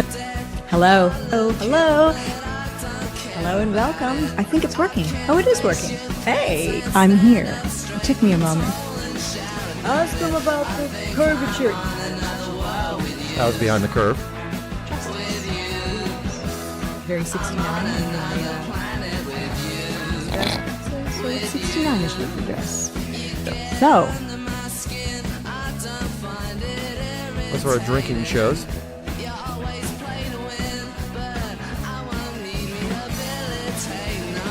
Cheers. And there might be some drinking before we sit down in our chairs to watch the documentary. Because not that I rely upon drinking to alleviate my nerves. Fetch me a flask. We've got, Let me tell you, we've got dangerous Yeah, that's trained great. wild animals who are going to do a special act for you. Not That's a single later on. freckle. It's a fly-by Rory sighting there. if That you wasn't a were real watching. cat. They're CGI cats. They're fine. They're fine. They're here. Well, a lot of men worry about shrinkage. Way for those wondering, it's a problem I would never understand. Mr. Time, save me. Well, I've mentioned Muzak, which dates me. Then I've mentioned a song. I love that dates one. me. What else do I mention? Well, Asian people are midgets have sex like anybody else. There's something in there. There's got to be lubrication of parts. It's about having fun, and they're heavy enough I can hit somebody on the head with them and they'll be knocked out. So they're like multi-purpose, actually. Welcome to The Secret Show, recommended by 4 out of 5 doctors. The other one's dead. And I'm wearing heels. So here's my trash bag outfit. And by the way, Best what I trash just bag meant ever. is, if I were smarter, I'd get out of Flat Earth. I don't mean anything weird. Wait, what? All the craziness is hidden deep inside. Oh my God, this isn't even the right song. Hold on.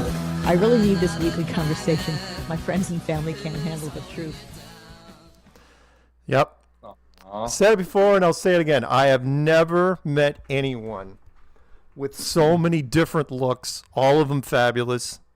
It was stunning. I mean, it was an absolute privilege when I came on the Secret Show and Patricia would just pop on, because it'd be like, what is she going to look like today? And it's like, wow. It's like the only one that I think was even remotely subdued, or it's like it's not your best, but you pulled it off, was the hippie one in the middle, where you look like you were plucked straight out of 1968. With the glasses? Yeah. No. It was just you in that brown. It would look like it was almost like you were wearing like a Native American moccasin outfit. And yeah. That is like, it's like, what were we doing that time? No freaking idea. Yeah, that was wonderful. So thank you, whoever made that, who put together all the clips. It was made and sent to me after I deleted my channel in 2019 with a note that said the Earth is a whole lot less flat since you've left. So you know what? that I was forgot? really nice. Cover for 1 second. I forgot to light my fire back Your there. bonfire, part 2 for the second half of the show? Yes. I think it's good that it's in your kitchen, because it just seemed it was dangerous on the floor. I mean, he's not afraid, but I wouldn't have like a big fire near me. I'd be too scared. Mark's not scared. No, I did meet people that were diehard Patricia Steere fans, and almost seemed like there was one guy, he just really adores you, Patricia, out there, and was wanting to just talk about how happy he is that you're back and doing well. And yeah, it was so cool. And you really That's are a nice. beautiful person inside and out. And it's really important that the Flat Earth family, takes care of you this go around, because you've already been through a lot on just so many ways. And just so you know, when Mark asked us to do this, I was just thought to myself, like, I just want you to feel seen and supported, because I know how important that is to you. Thank you. Thank you. You deserve it. So I don't have any. No, I completely disagree. It's not inside and out. It's outside only. She eats children. All right. And by that I mean weekly. I'm not kidding you. It's like a steady stream of Amazon packages that you're kicking on the. No, it's Wayfair. Oh, right, it's Wayfair. Got it. Okay, so I have a few. No, you're wonderful. That's why I call her Perfect Patricia. The let's see, where was I going with this? Oh yeah, Firefox. So, I'm looking at the chat. Whenever I'm looking down, I'm looking at the chat. So I only have a couple stories, and most of them are kind of clown world based. There weren't any space stories I wanted to go into, and the Iran thing was too soon. I'm gonna wait to see what Israel does next week before I even begin to comment on that. I mean, I was watching it for a couple hours this morning. It's like, yeah, I guess. But, I've been waiting for a Middle East flare-up for some time, so we'll see how that goes. So I wanted to cover this one really quick, which was, again, hate to say I told you so, but I told you so. So the head of Weight Watchers, the one that kind of was in charge of. So here's the thing. So she's being fired, basically. right? She's CEO of Weight Watchers. If you didn't know what happened, let me tell you really quick. So she was the lead who pushed the company into embracing weight loss drugs. So forget about eat less and exercise. No, let's just give them the drugs. And by that, I mean injections. So the Weight Watchers have been around for 60 years. They bought a telehealth platform that connected patients with doctors that can prescribe weight loss and diabetes drugs, including Ozempic and Wegovy. And it turns out that people didn't need to go through Weight Watchers to get these. They just went through them on their own. It's like, we don't have to sign up for Weight Watchers. We're just going to get it. And so what happened was Weight Watchers started losing their shirt, unfortunately, and the stock is down 90%. Weight Watchers may go under before this is over. I don't know how they're going to recover. So, yeah, that was it. People can get those weight loss drugs from a med spa now.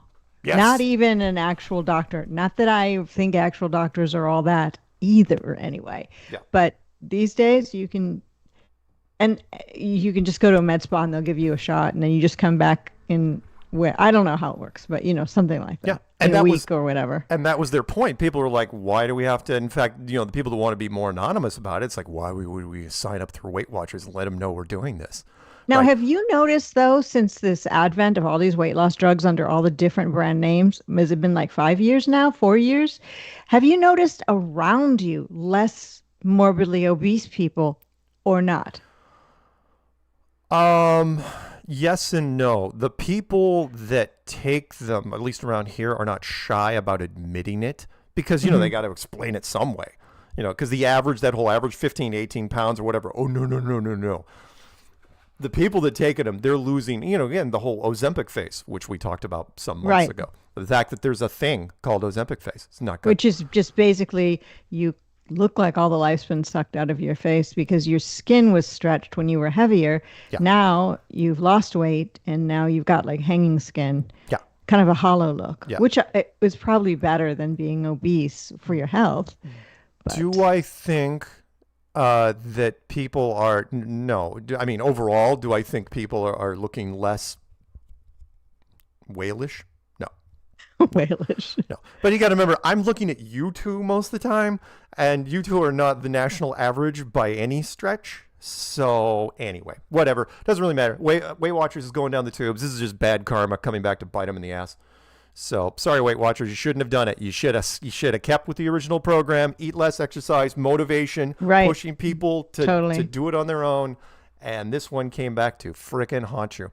I don't condone any of the weight loss drugs. I understand that for some people they felt like they needed to do it, but I think that there's going to be long-term effects. Right. It messes with your I'm not quite sure what organ, maybe the pancreas. It messes with something and gives your brain false signals of not being hungry. This is not natural. Yeah, go with what DJ was saying, it's not the body that God gave us. You know what it? Well, you know what it. And here, we are not our exterior. And Right, That's right. really, another thing about flat Earth is you're not judging anyone by their exterior. That brings everyone of all races and looks to one place. It's just, I think it's important to know, in the vein of tonight's episode, you are also not your exterior, guys, and there is a glorified body waiting for you on the other side. So, And also, I'll have to say, since we showed that compilation that was made for me of all my quote looks or many looks, yes, I have spent some time in my life trying to look certain different ways and having fun with my appearance, but I know I'm way more than that. And since I've come back, since I deleted my channel in 2019 and started YouTube with Flat Earth in 2015, I've aged. Oh, yeah. So have we all. However, I have received a few comments on some videos with people saying, oh my God, the COVID vaccine hit. Look how old she looks now. When they see me now on Strange World, when they maybe are used to what I look like in 2015, everyone should look in the mirror and realize we all look different than we did back in 2015. It's not just me. It's all of us. And that's what it's like. If you are given the opportunity to be here 10 more years, then this is a blessing. You're not going to look as fresh-faced as you did 10 years ago. But you're here still. Yeah. So make the best of it. Treat your body with respect and love. Probably not using weight loss drugs would be a tip. Absolutely. I mean, I'm down. And enjoy. I'm down 40 pounds since 2015, and I've hardly used Ozempic at all. It was mostly cocaine. the old school way. Speed, just jacking your metabolism up and hoping to God you don't crash and burn. That's it. So I know. Look, it's difficult to gaze upon me directly. I understand. Don't hate me because I'm beautiful. Mark, you even look better. That's what's interesting. And Patricia, you still look stunning. And I think that it's a good point to make that we are not our exterior. We are a spirit and a soul. And so most people don't know the difference. And I want to share when the spirit, which comes from God, meets the body on the earth, it creates the soul and the mind. And so when the body dies and you've learned all the lessons here that we're learning and you move on to your spirit life, you still will retain that personality that you've developed here. And it is directly connected with God. And so it's, again, this generation of being indoctrinated that they need to look a certain way.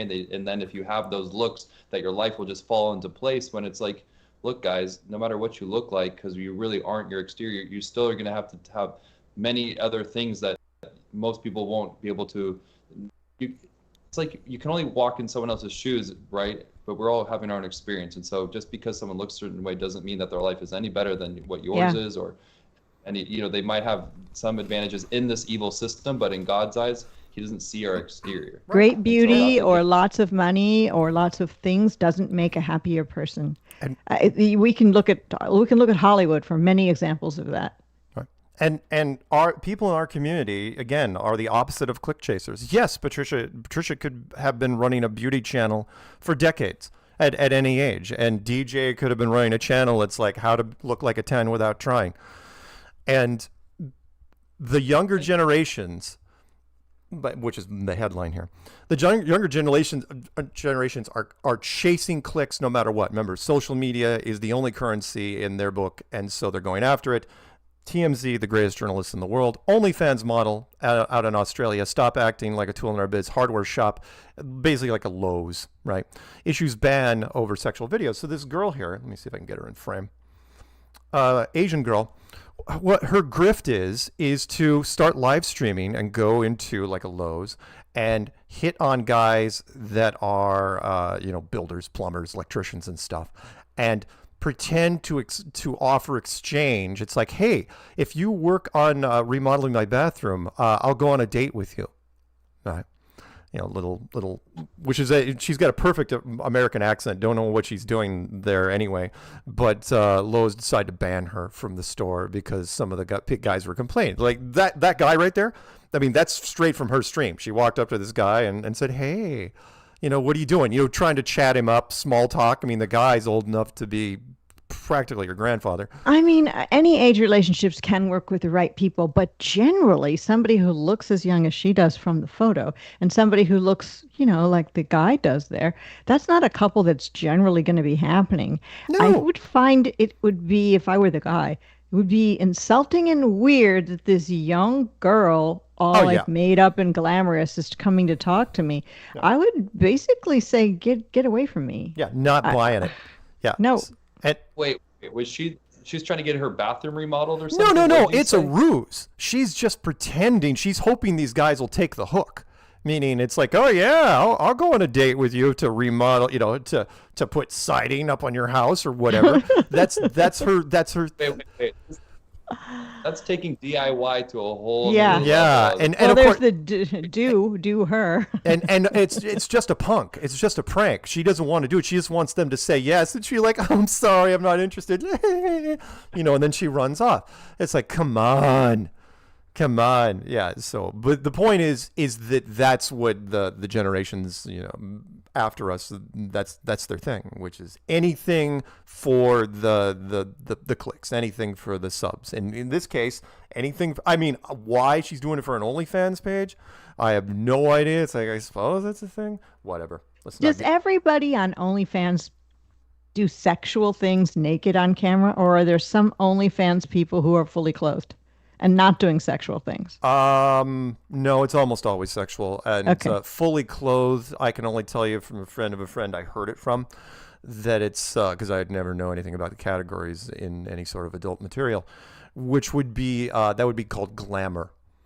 So if you're still wearing clothes, and the more glamorous, the better, and you're doing sexy stuff, then it's called glamour. Okay, got it. So there's no just people talking like us on OnlyFans. Nope. Okay. Nope. Okay. Sorry, I don't know. As far as I I mean, that's just a celebrity, then maybe you could get paid to just talk to people. But I heard there's actually people that, if you're on OnlyFans, you're super popular, you hire people to have conversations with your fans, then you never actually interact with Well, there's that. Sure. I mean, there's the ultra Patreon people where you pay for exclusive conversations. Sure. On OnlyFans, the closest you could get would be ASMR, which is whispering really nice into the microphone. Let's talk about stuff like this. You know, like that. Too bad there's no like flat earth OnlyFans where nobody was doing anything sexual or naked or illegal, or I don't mean that, but it was something where we could flat smack on OnlyFans. But without the sexual component. Weiss, But get it doesn't on that. exist, so forget it. Forget it. We need a. Yeah, I don't know. Okay. Well, I didn't. That's why I asked. What's is it only just sexual? It's Because pretty look close. at DJ doing stuff on TikTok, which is a platform I've seen some stuff on it, but I'm not on TikTok. But there are some TikTok or flat earthers, but they kind of all mostly started on blogs and then moved to YouTube. Yeah. So I'm like, well, should we also branch out into OnlyFans? But no, that's a closed door. Nah. I mean, I've never All right, heard. sorry, I didn't know. No. I've never heard. The fact that you don't know anything about this tickles me. I know what Patricia. OnlyFans is, but I mean, I haven't gone on it and looked, and I'm like, is there some OnlyFans where people aren't doing sex naked Nah, stuff? if you're gonna Okay. do stuff, just let's put a button. I should have looked this up before I just showed my That's ignorance. all right. Let's put a period on this, which is the only if you're good. Those people would really, and I've seen this with other channels, those would be like ultra Patreon people, which is if someone donates $1,000 to your channel, you basically pick up their call whenever they want, and they'll talk to you for certain. They're buying your time, right? Time is money, so they're buying your time, and there's a bunch of people that do that. So various things. So, but not, in our community, not so much. Okay, so TMZ again, the finest journalists in the world. The only thing that I other than the conference, which made me smile to no end, we were the bright spot, believe it or not, in the middle of this just nightmare that was happening in all those states. Right? You saw the photos. And there's some more hurricanes coming to the East Coast, I heard. Yeah, there's another one going. They're not It going to might miss the United States, but then there's a couple others behind it. So the story that I love, because I love picking on Tesla, because I love picking on Elon, because he's a chump, which is Tesla vehicle bursts into flames. So what you guys don't know is, here's one of those things, again, about electric cars. First off, you cannot get them in any sort of wreck because the battery even gets remotely scratched. It's a total. Companies do not know what to do.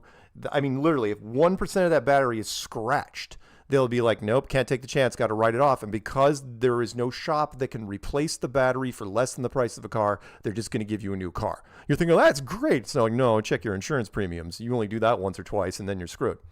So what you also don't know is if water, you do not drive through standing water if you're in a Tesla, and you really don't drive through standing water if it's got salt water mixed in with it, right? From storm surge. So in this case, and I don't think I can show you part of it. I think I'll show you that part, which is it was in his garage. He didn't even drive through. The water came underneath the garage door because the storm surge touched the bottom of the battery, and again, burst into flames, which seems counterintuitive, right? Because call me crazy, I've never seen a gas car when it's sitting in standing water burst into flames. It's never happened in the history of gas-powered cars. But with these cars, it's almost a guarantee. So just to let you know, if people are thinking of buying electric cars, oh, what are the drawbacks? I don't know. Water. So there you go. Salt water. Absolutely silly. All right. 2 more clown worlds, and then the 3 of us are going to go over the platypus logos, which I think is going to be kind of fun. Yeah. What we got? Which was this one? Okay, this is one of my fun ones. Okay, this is from Fox News. All right, I want to frame this for you. So let's see if we got. Okay, so a man snowmobiling on his favorite trail, right? He doesn't own this property. He's just, if you know anyone that's ever snowmobiled, they're a pretty rough crowd. Meaning, they just freaking have drinks, just punch it, and they go as fast as motorcycles through the snow. And they're actually pretty safe as long as you're going over easy navigated trails, right? So this guy's going through these trails, and all of a sudden, at night, because they have headlights, and all of a sudden, what's sitting in the middle of his trail but an Army Black Hawk helicopter? Because the Army had more than enough permission to land on certain piece of property. And this particular piece of property, they landed in the middle of a snowmobile trail. And the guy was just riding along and again, drinking, nothing illegal about it. So why is that interesting? It's interesting because what do you think happened after the guy was airlifted by the same helicopter to the hospital? Thank God they were there. He was a lawyer, by the way, the guy in the snowmobile. Oh, so bad. Because what he did, he sued immediately. He sued the U.S. Army and was awarded $3.3 million in damages. Now you're thinking, oh, wow, I did pretty well. 3.3? Is that another 33? It is a 33. What the heck? His name was Jeff Smith. But the thing was, he almost didn't make it out of there. His doctor bills were extensive. And they gave him $3.3 million, and I think that barely covered what he did because he had a dozen broken ribs, a punctured lung, and other images. And this was in Worthington, Massachusetts. And I think his doctor bills were up in the lines of, it was way the hell up there. There he is. It was not good. But yeah, he ended up when there's his snowmobile. In fact, the interesting part was because the guys were in it. The Army guys were in the helicopter when it happened, and all of a sudden they hear. If you ever seen a Black Hawk up close, it's an armored helicopter. It's big and heavy. All of a sudden there's like, poof, right? The hell was that? Right? They had no idea. It's like they're walking outside with flashlights. Like, who the hell's this guy? Came out of nowhere. They barely even had time to hear him. So yeah, there you go. My point there is lucked out. If he wasn't a lawyer, who knows what it would have been settled at. But hey, as a lawyer, he knew what to do. He ended up getting his medical expenses back. All right. Last but not least, before we get to our possibly Flat Earth mascot. Oh, yeah, this one's fun. This is from the BBC. Now, as I've said before, there are not a lot of bands touring because they're not signing any more bands because it's easier to do solo artists. So the bands that are out there now, again, God bless the Deftones, you're going to be able to tour for the rest of your lives because there's going to be no new competition. No one's nipping at your heels. Bands like Coldplay, never going to be able to stop touring if they don't want to. So what happened was, they're like, yeah, we're going to do 3 concerts in India, right? So they initially get their tickets and they're selling them online for 12,000 rupees, which I think is like $150 a ticket, right? Problem was they only had 180,000 tickets for 3 shows. It's 60,000 a piece. 10 million people hit the website, right? What do you think happens? Well, these people start scalping them immediately, turn them around on the Indian version of eBay, selling them for upwards of $11,000. No, sorry. That's 11,000 pounds. So that'd be about 14 grand a ticket.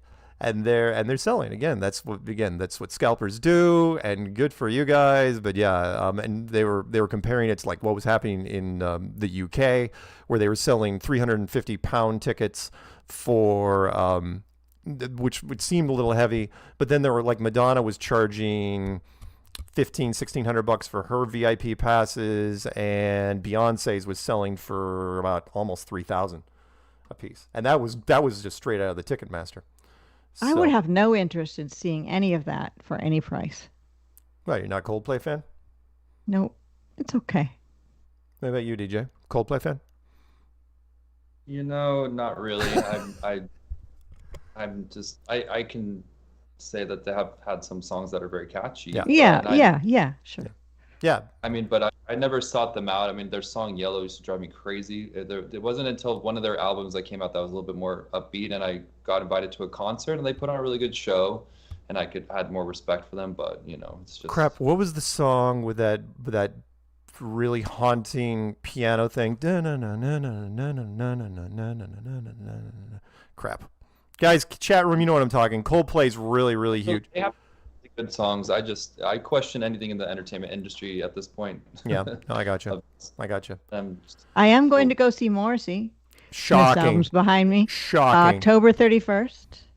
Really? So, You're going to see the band that you've got framed albums on your background? You're going to well, see it's just them? the lead singer Morrissey now, and it's really close to my house, so of course I'm going. How far would you have driven to see them? I don't really do that sort of thing. I only see bands I like if they're like play where I am, or I happen to be somewhere else. That's one of Patricia's T-shirts, by the way. I don't really do that sort of thing. That is one of your T-shirts. I have heard. I would imagine, but I don't really wear T-shirts. But okay. Oh my God, you're killing me. Way to get them. There you go, Patricia. Oh my God. I have worn some T-shirts that have Flat Earth stuff on them, though. Briefly. Right. Jeans? Do you ever wear jeans? Do I what? Do you ever wear jeans? I have jeans for sure. Okay. I was gonna just see what limits were. Some people. Actually, my limits now are only black clothing. I started wearing only black in 2019 right after I deleted my channel, and then when COVID started in late 2019 and into 2020. You know how when people used to in the old days wear black when somebody in their family died? Sure. That would be a thing. It was even when in England or in other countries that have royalty, that the people would have to wear black when their sovereign died. Well, the reason that I started wearing black when I deleted my channel, and also sort of which kind of flowed into COVID, my disappointment in humanity made me feel like I was mourning. I was in mourning. And yet I am back on YouTube now, and COVID is over. Why do I still wear black? Because I'll never forget. I'll never forget the things that I saw during COVID, or my own personal saga that caused me to delete my channel in 2019. I'll never forget. And I don't see black as a negative or depressing color. That's not what it represents to me. It just represents not forgetting what we've been through and what it did to change us. So that's why I only wear black now. I wear black, just so you guys know. I've been wearing black fairly recently, well, a few years anyway. Mostly because of the Luke Skywalker connection. Not because I'm a huge Star Wars guy, but because Luke wore white in the first movie. Oh my God, I got my cable wrapped around my feet. Oh, for the love of God. And then he wore gray in the second one, and then he wore black in Return of the Jedi, and that was his big thing. So when he became the Jedi Master, yes, that's you now. That's me. Okay, got it. Yep. All right. We'll know it's a interesting day when you wear some color. We'll have to see what day that will be. Yeah, I literally don't own anything that has a color in it anymore. Zero. Unless the UFO people tell me to wear a color, you'll know, because that will be basically it. Why is Mark wearing that color that doesn't seem like the natural spectrum? And it's like, well, because they gave it to me and they told me to wear it. All right, so Patricia and I have been working on, as you guys know, the platypus, which I think it would be a wonderful mascot. In fact, let me see if I can pull out. I'm going to hide DJ for a second there, or at least hide. Oh, good. Your logo shows up anyway. This was done by, he goes by Just Jesus, and he's in our live chat off and on. I don't know if he's in there right now. Let me check. So the platypus, which is the most unusual animal on Earth, and renaming him the Flatipus because, of course, in fact, there he is. Triple J is in the live chat. He awesome. did this. And I came up with this is only a work in progress. A work in progress. It's a template. It's an idea. There's many things that I would like to change in this one, but Patricia's more the creative editor on this because she's extremely particular. In this case, he's standing on a piece of floating ice. He's wearing David Weiss's logo, which is the north and the center and south on all the points. Patricia doesn't like the sun in the background, which is fine. I'll pull up the other one here in a second. Just because of the Will Duffy thing, I just think daylight's good. But the sun thing is just going to draw attention to that garbage, which the more we even focus on it and talk about it, right. it's best not to draw attention to that whole event. There you go. I think this one's cuter than the other one, which we'll pull up in a second. DJ, what do you think? You like him? It's so cute. I think people are going to think it's a penguin, though. There's that. I don't think so, because penguins have a sharp-nosed beak. And this is, you guys remember what a duck-billed platypus is. He's got a duck bill. He's got fur. He's got an otter's hands. He's got beaver tail.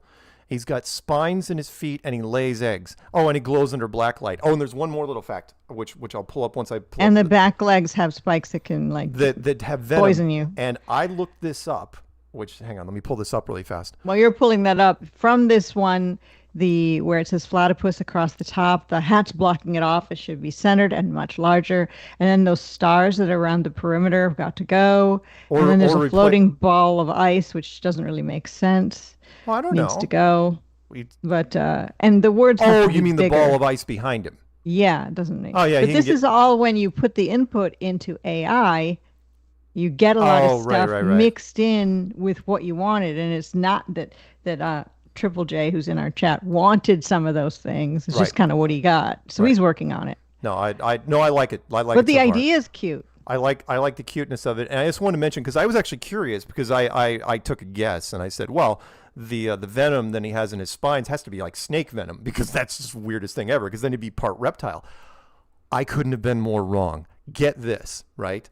I asked the internet, I go, hey, what sort of venom does the platypus have? It's like, well, it's got to be weird too, like everything else about it. The venom is a mix of 80 different types of toxins in 13 classes, including snakes, lizards, sea anemones, starfish, and spiders. So he's got venom from reptiles, insects, the marine community, and and all those. And the glow in the dark thing, I am sure, is tied to, you guys probably didn't know that scorpions glow under black light. That's how you hunt them. Is you go out with a black light flashlight and you can find scorpions. Why would you want to hunt them? Why Just leave them alone. Why Let is a them nickel live their bigger life. than a dime? I have no idea. Why do people do anything? But in this case, that's why I think he glows. I think that's part of the insect thing, which is he glows under black light because he's also part insect. Of course he is. Anyway, Wow. let me. So this is just an idea. So we're showing you these today just because some work has been done on some, and we are open to you sending in yours. Just with the general platypus across the top, and then underneath it says impossible but true, and then a platypus in the center. You know, Here's what we're looking for. Here's one of the other ones we're looking at, which is actually pretty good too. The writing across the top is great, and then the Platypus. impossible but true is great. The weird thing on his T-shirt is strange. Yeah, the thing that underneath came from AI. It just put it there. Well, I know what that is. The thing What is underneath, it? the thing under that's a mushroom. Mushroom. Yeah, I don't know why it's a mushroom, but it's a mushroom. Okay. I don't know. People, I know I've got shirts with mushrooms on them. They, it's a. It looks like a letter T to me, but whatever. No, I'm telling you, I'm staring right at it. It's a freaking mushroom. Okay.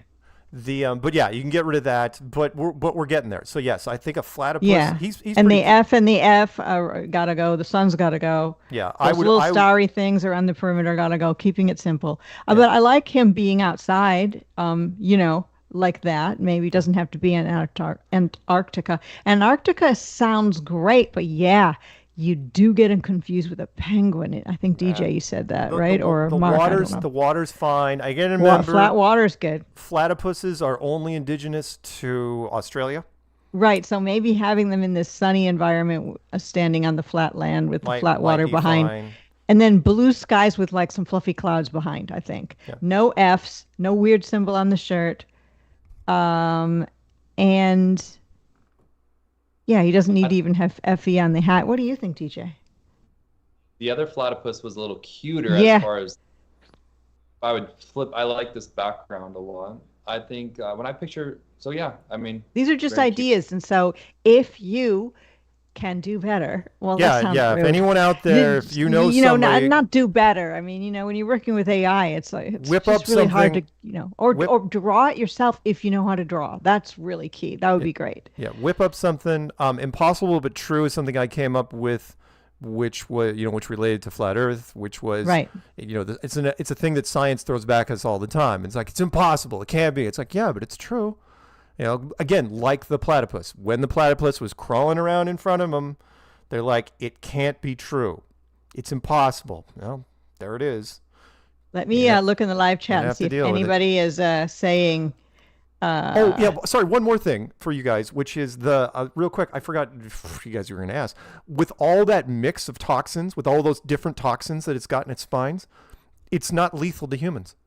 It's painful, and you're definitely not going to be a happy person if they jab you, but you won't die.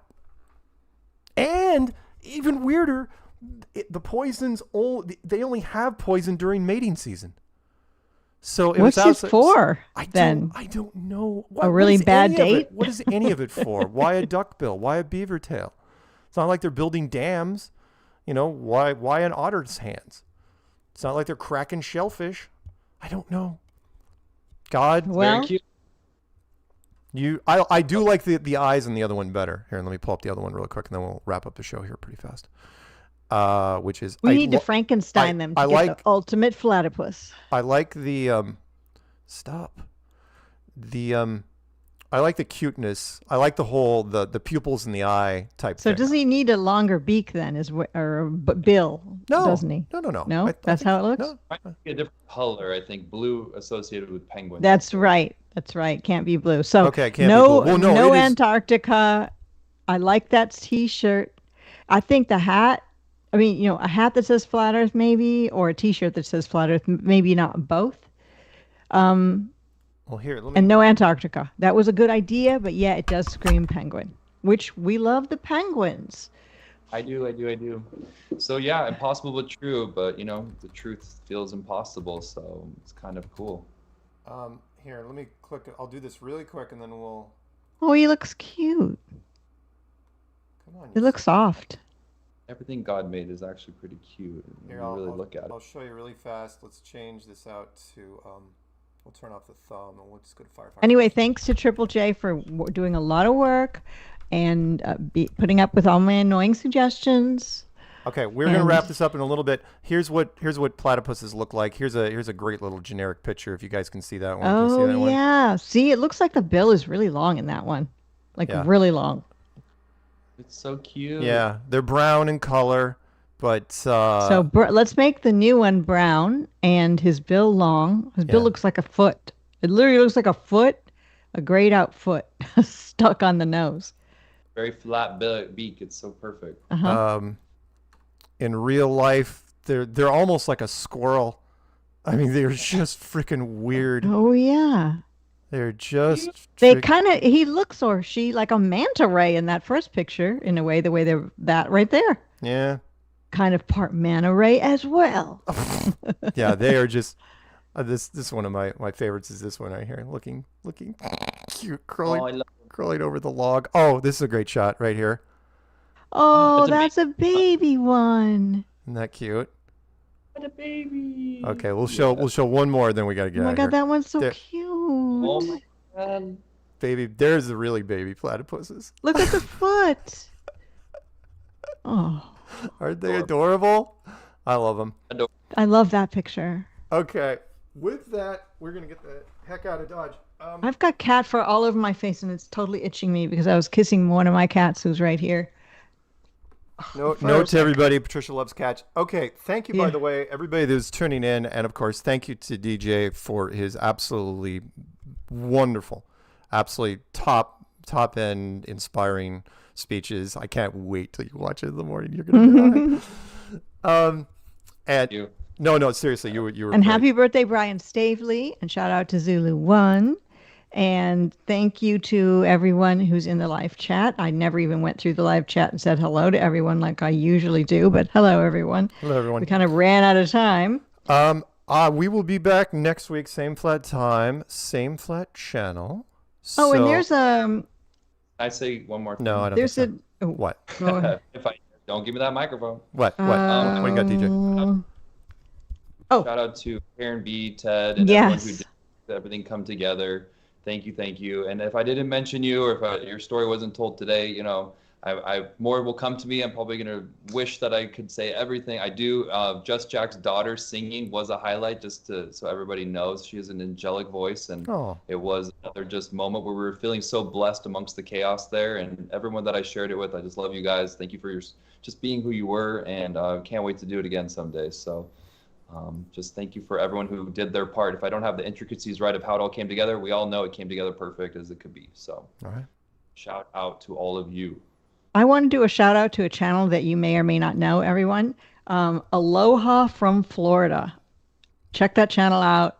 Check out the guy who does the videos on the channel. Aloha from Florida. It's all run together as sort of one word. Yeah. Just a good channel with some good information on it. And he needs more subscribers. And I think we can do that, people. I think we can too. All right. With that. Oh, Secret Show. See, this tomorrow. is why I paused. 6:30 p.m. Eastern on my channel, which is Patricia Steere. And Mark is going to put a link in the comment section of this video for this channel. Yep. So if you don't know where my channel is, you can find it. But anyway, you just look up Patricia Steere. You probably can find it. But Secret Show tomorrow, 3:30 Eastern. I'm sorry, 3:30 Pacific, 6:30 Eastern. Patricia and I talking about anything and everything. Right. There is no kind of script. like this show, but not. Well, with even less structure in this show. Exactly. That's saying something. Okay. Shout out to Peanut. May his issues be resolved, whatever they may be. Can I end the show yet? No. This is Rory who's cleaning his face. I guess it is time to end the show. Say goodnight, Patricia. Good night. Say goodnight, DJ. Good night, Strange World. And with that, we're going to run some Alex Lowry, who DJ got a chance to spend some time with, and we're going to put the montage up on the screen. We'll kill the platypuses, not literally. And yeah, roll credits, hot sex, everybody.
Ever been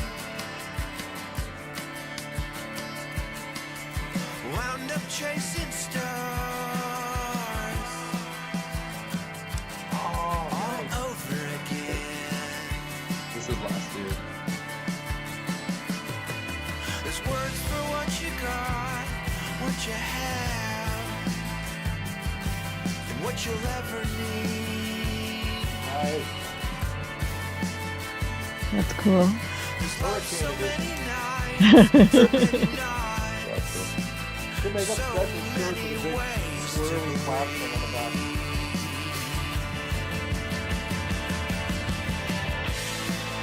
Wow, this is a birthday week to remember. Yeah. Oh, we forgot to wish you happy birthday. It's Thursday.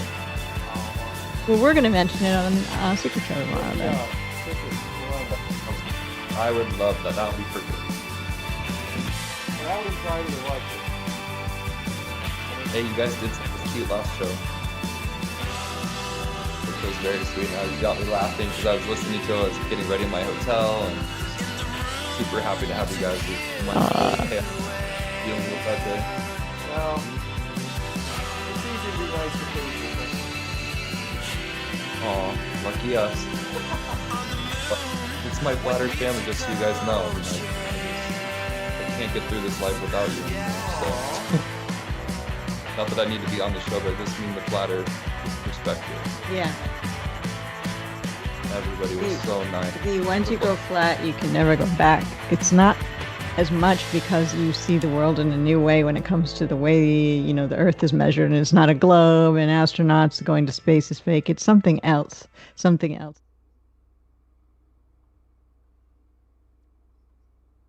Paige needs to get into her PJs with her cup of cocoa and her 6 marshmallows. Night, Mark. You're too good for him, Paige. Mike Jack. Jack. You realize it's the same link every week. It never changes. Yeah, I know. I should paste it somewhere, I think.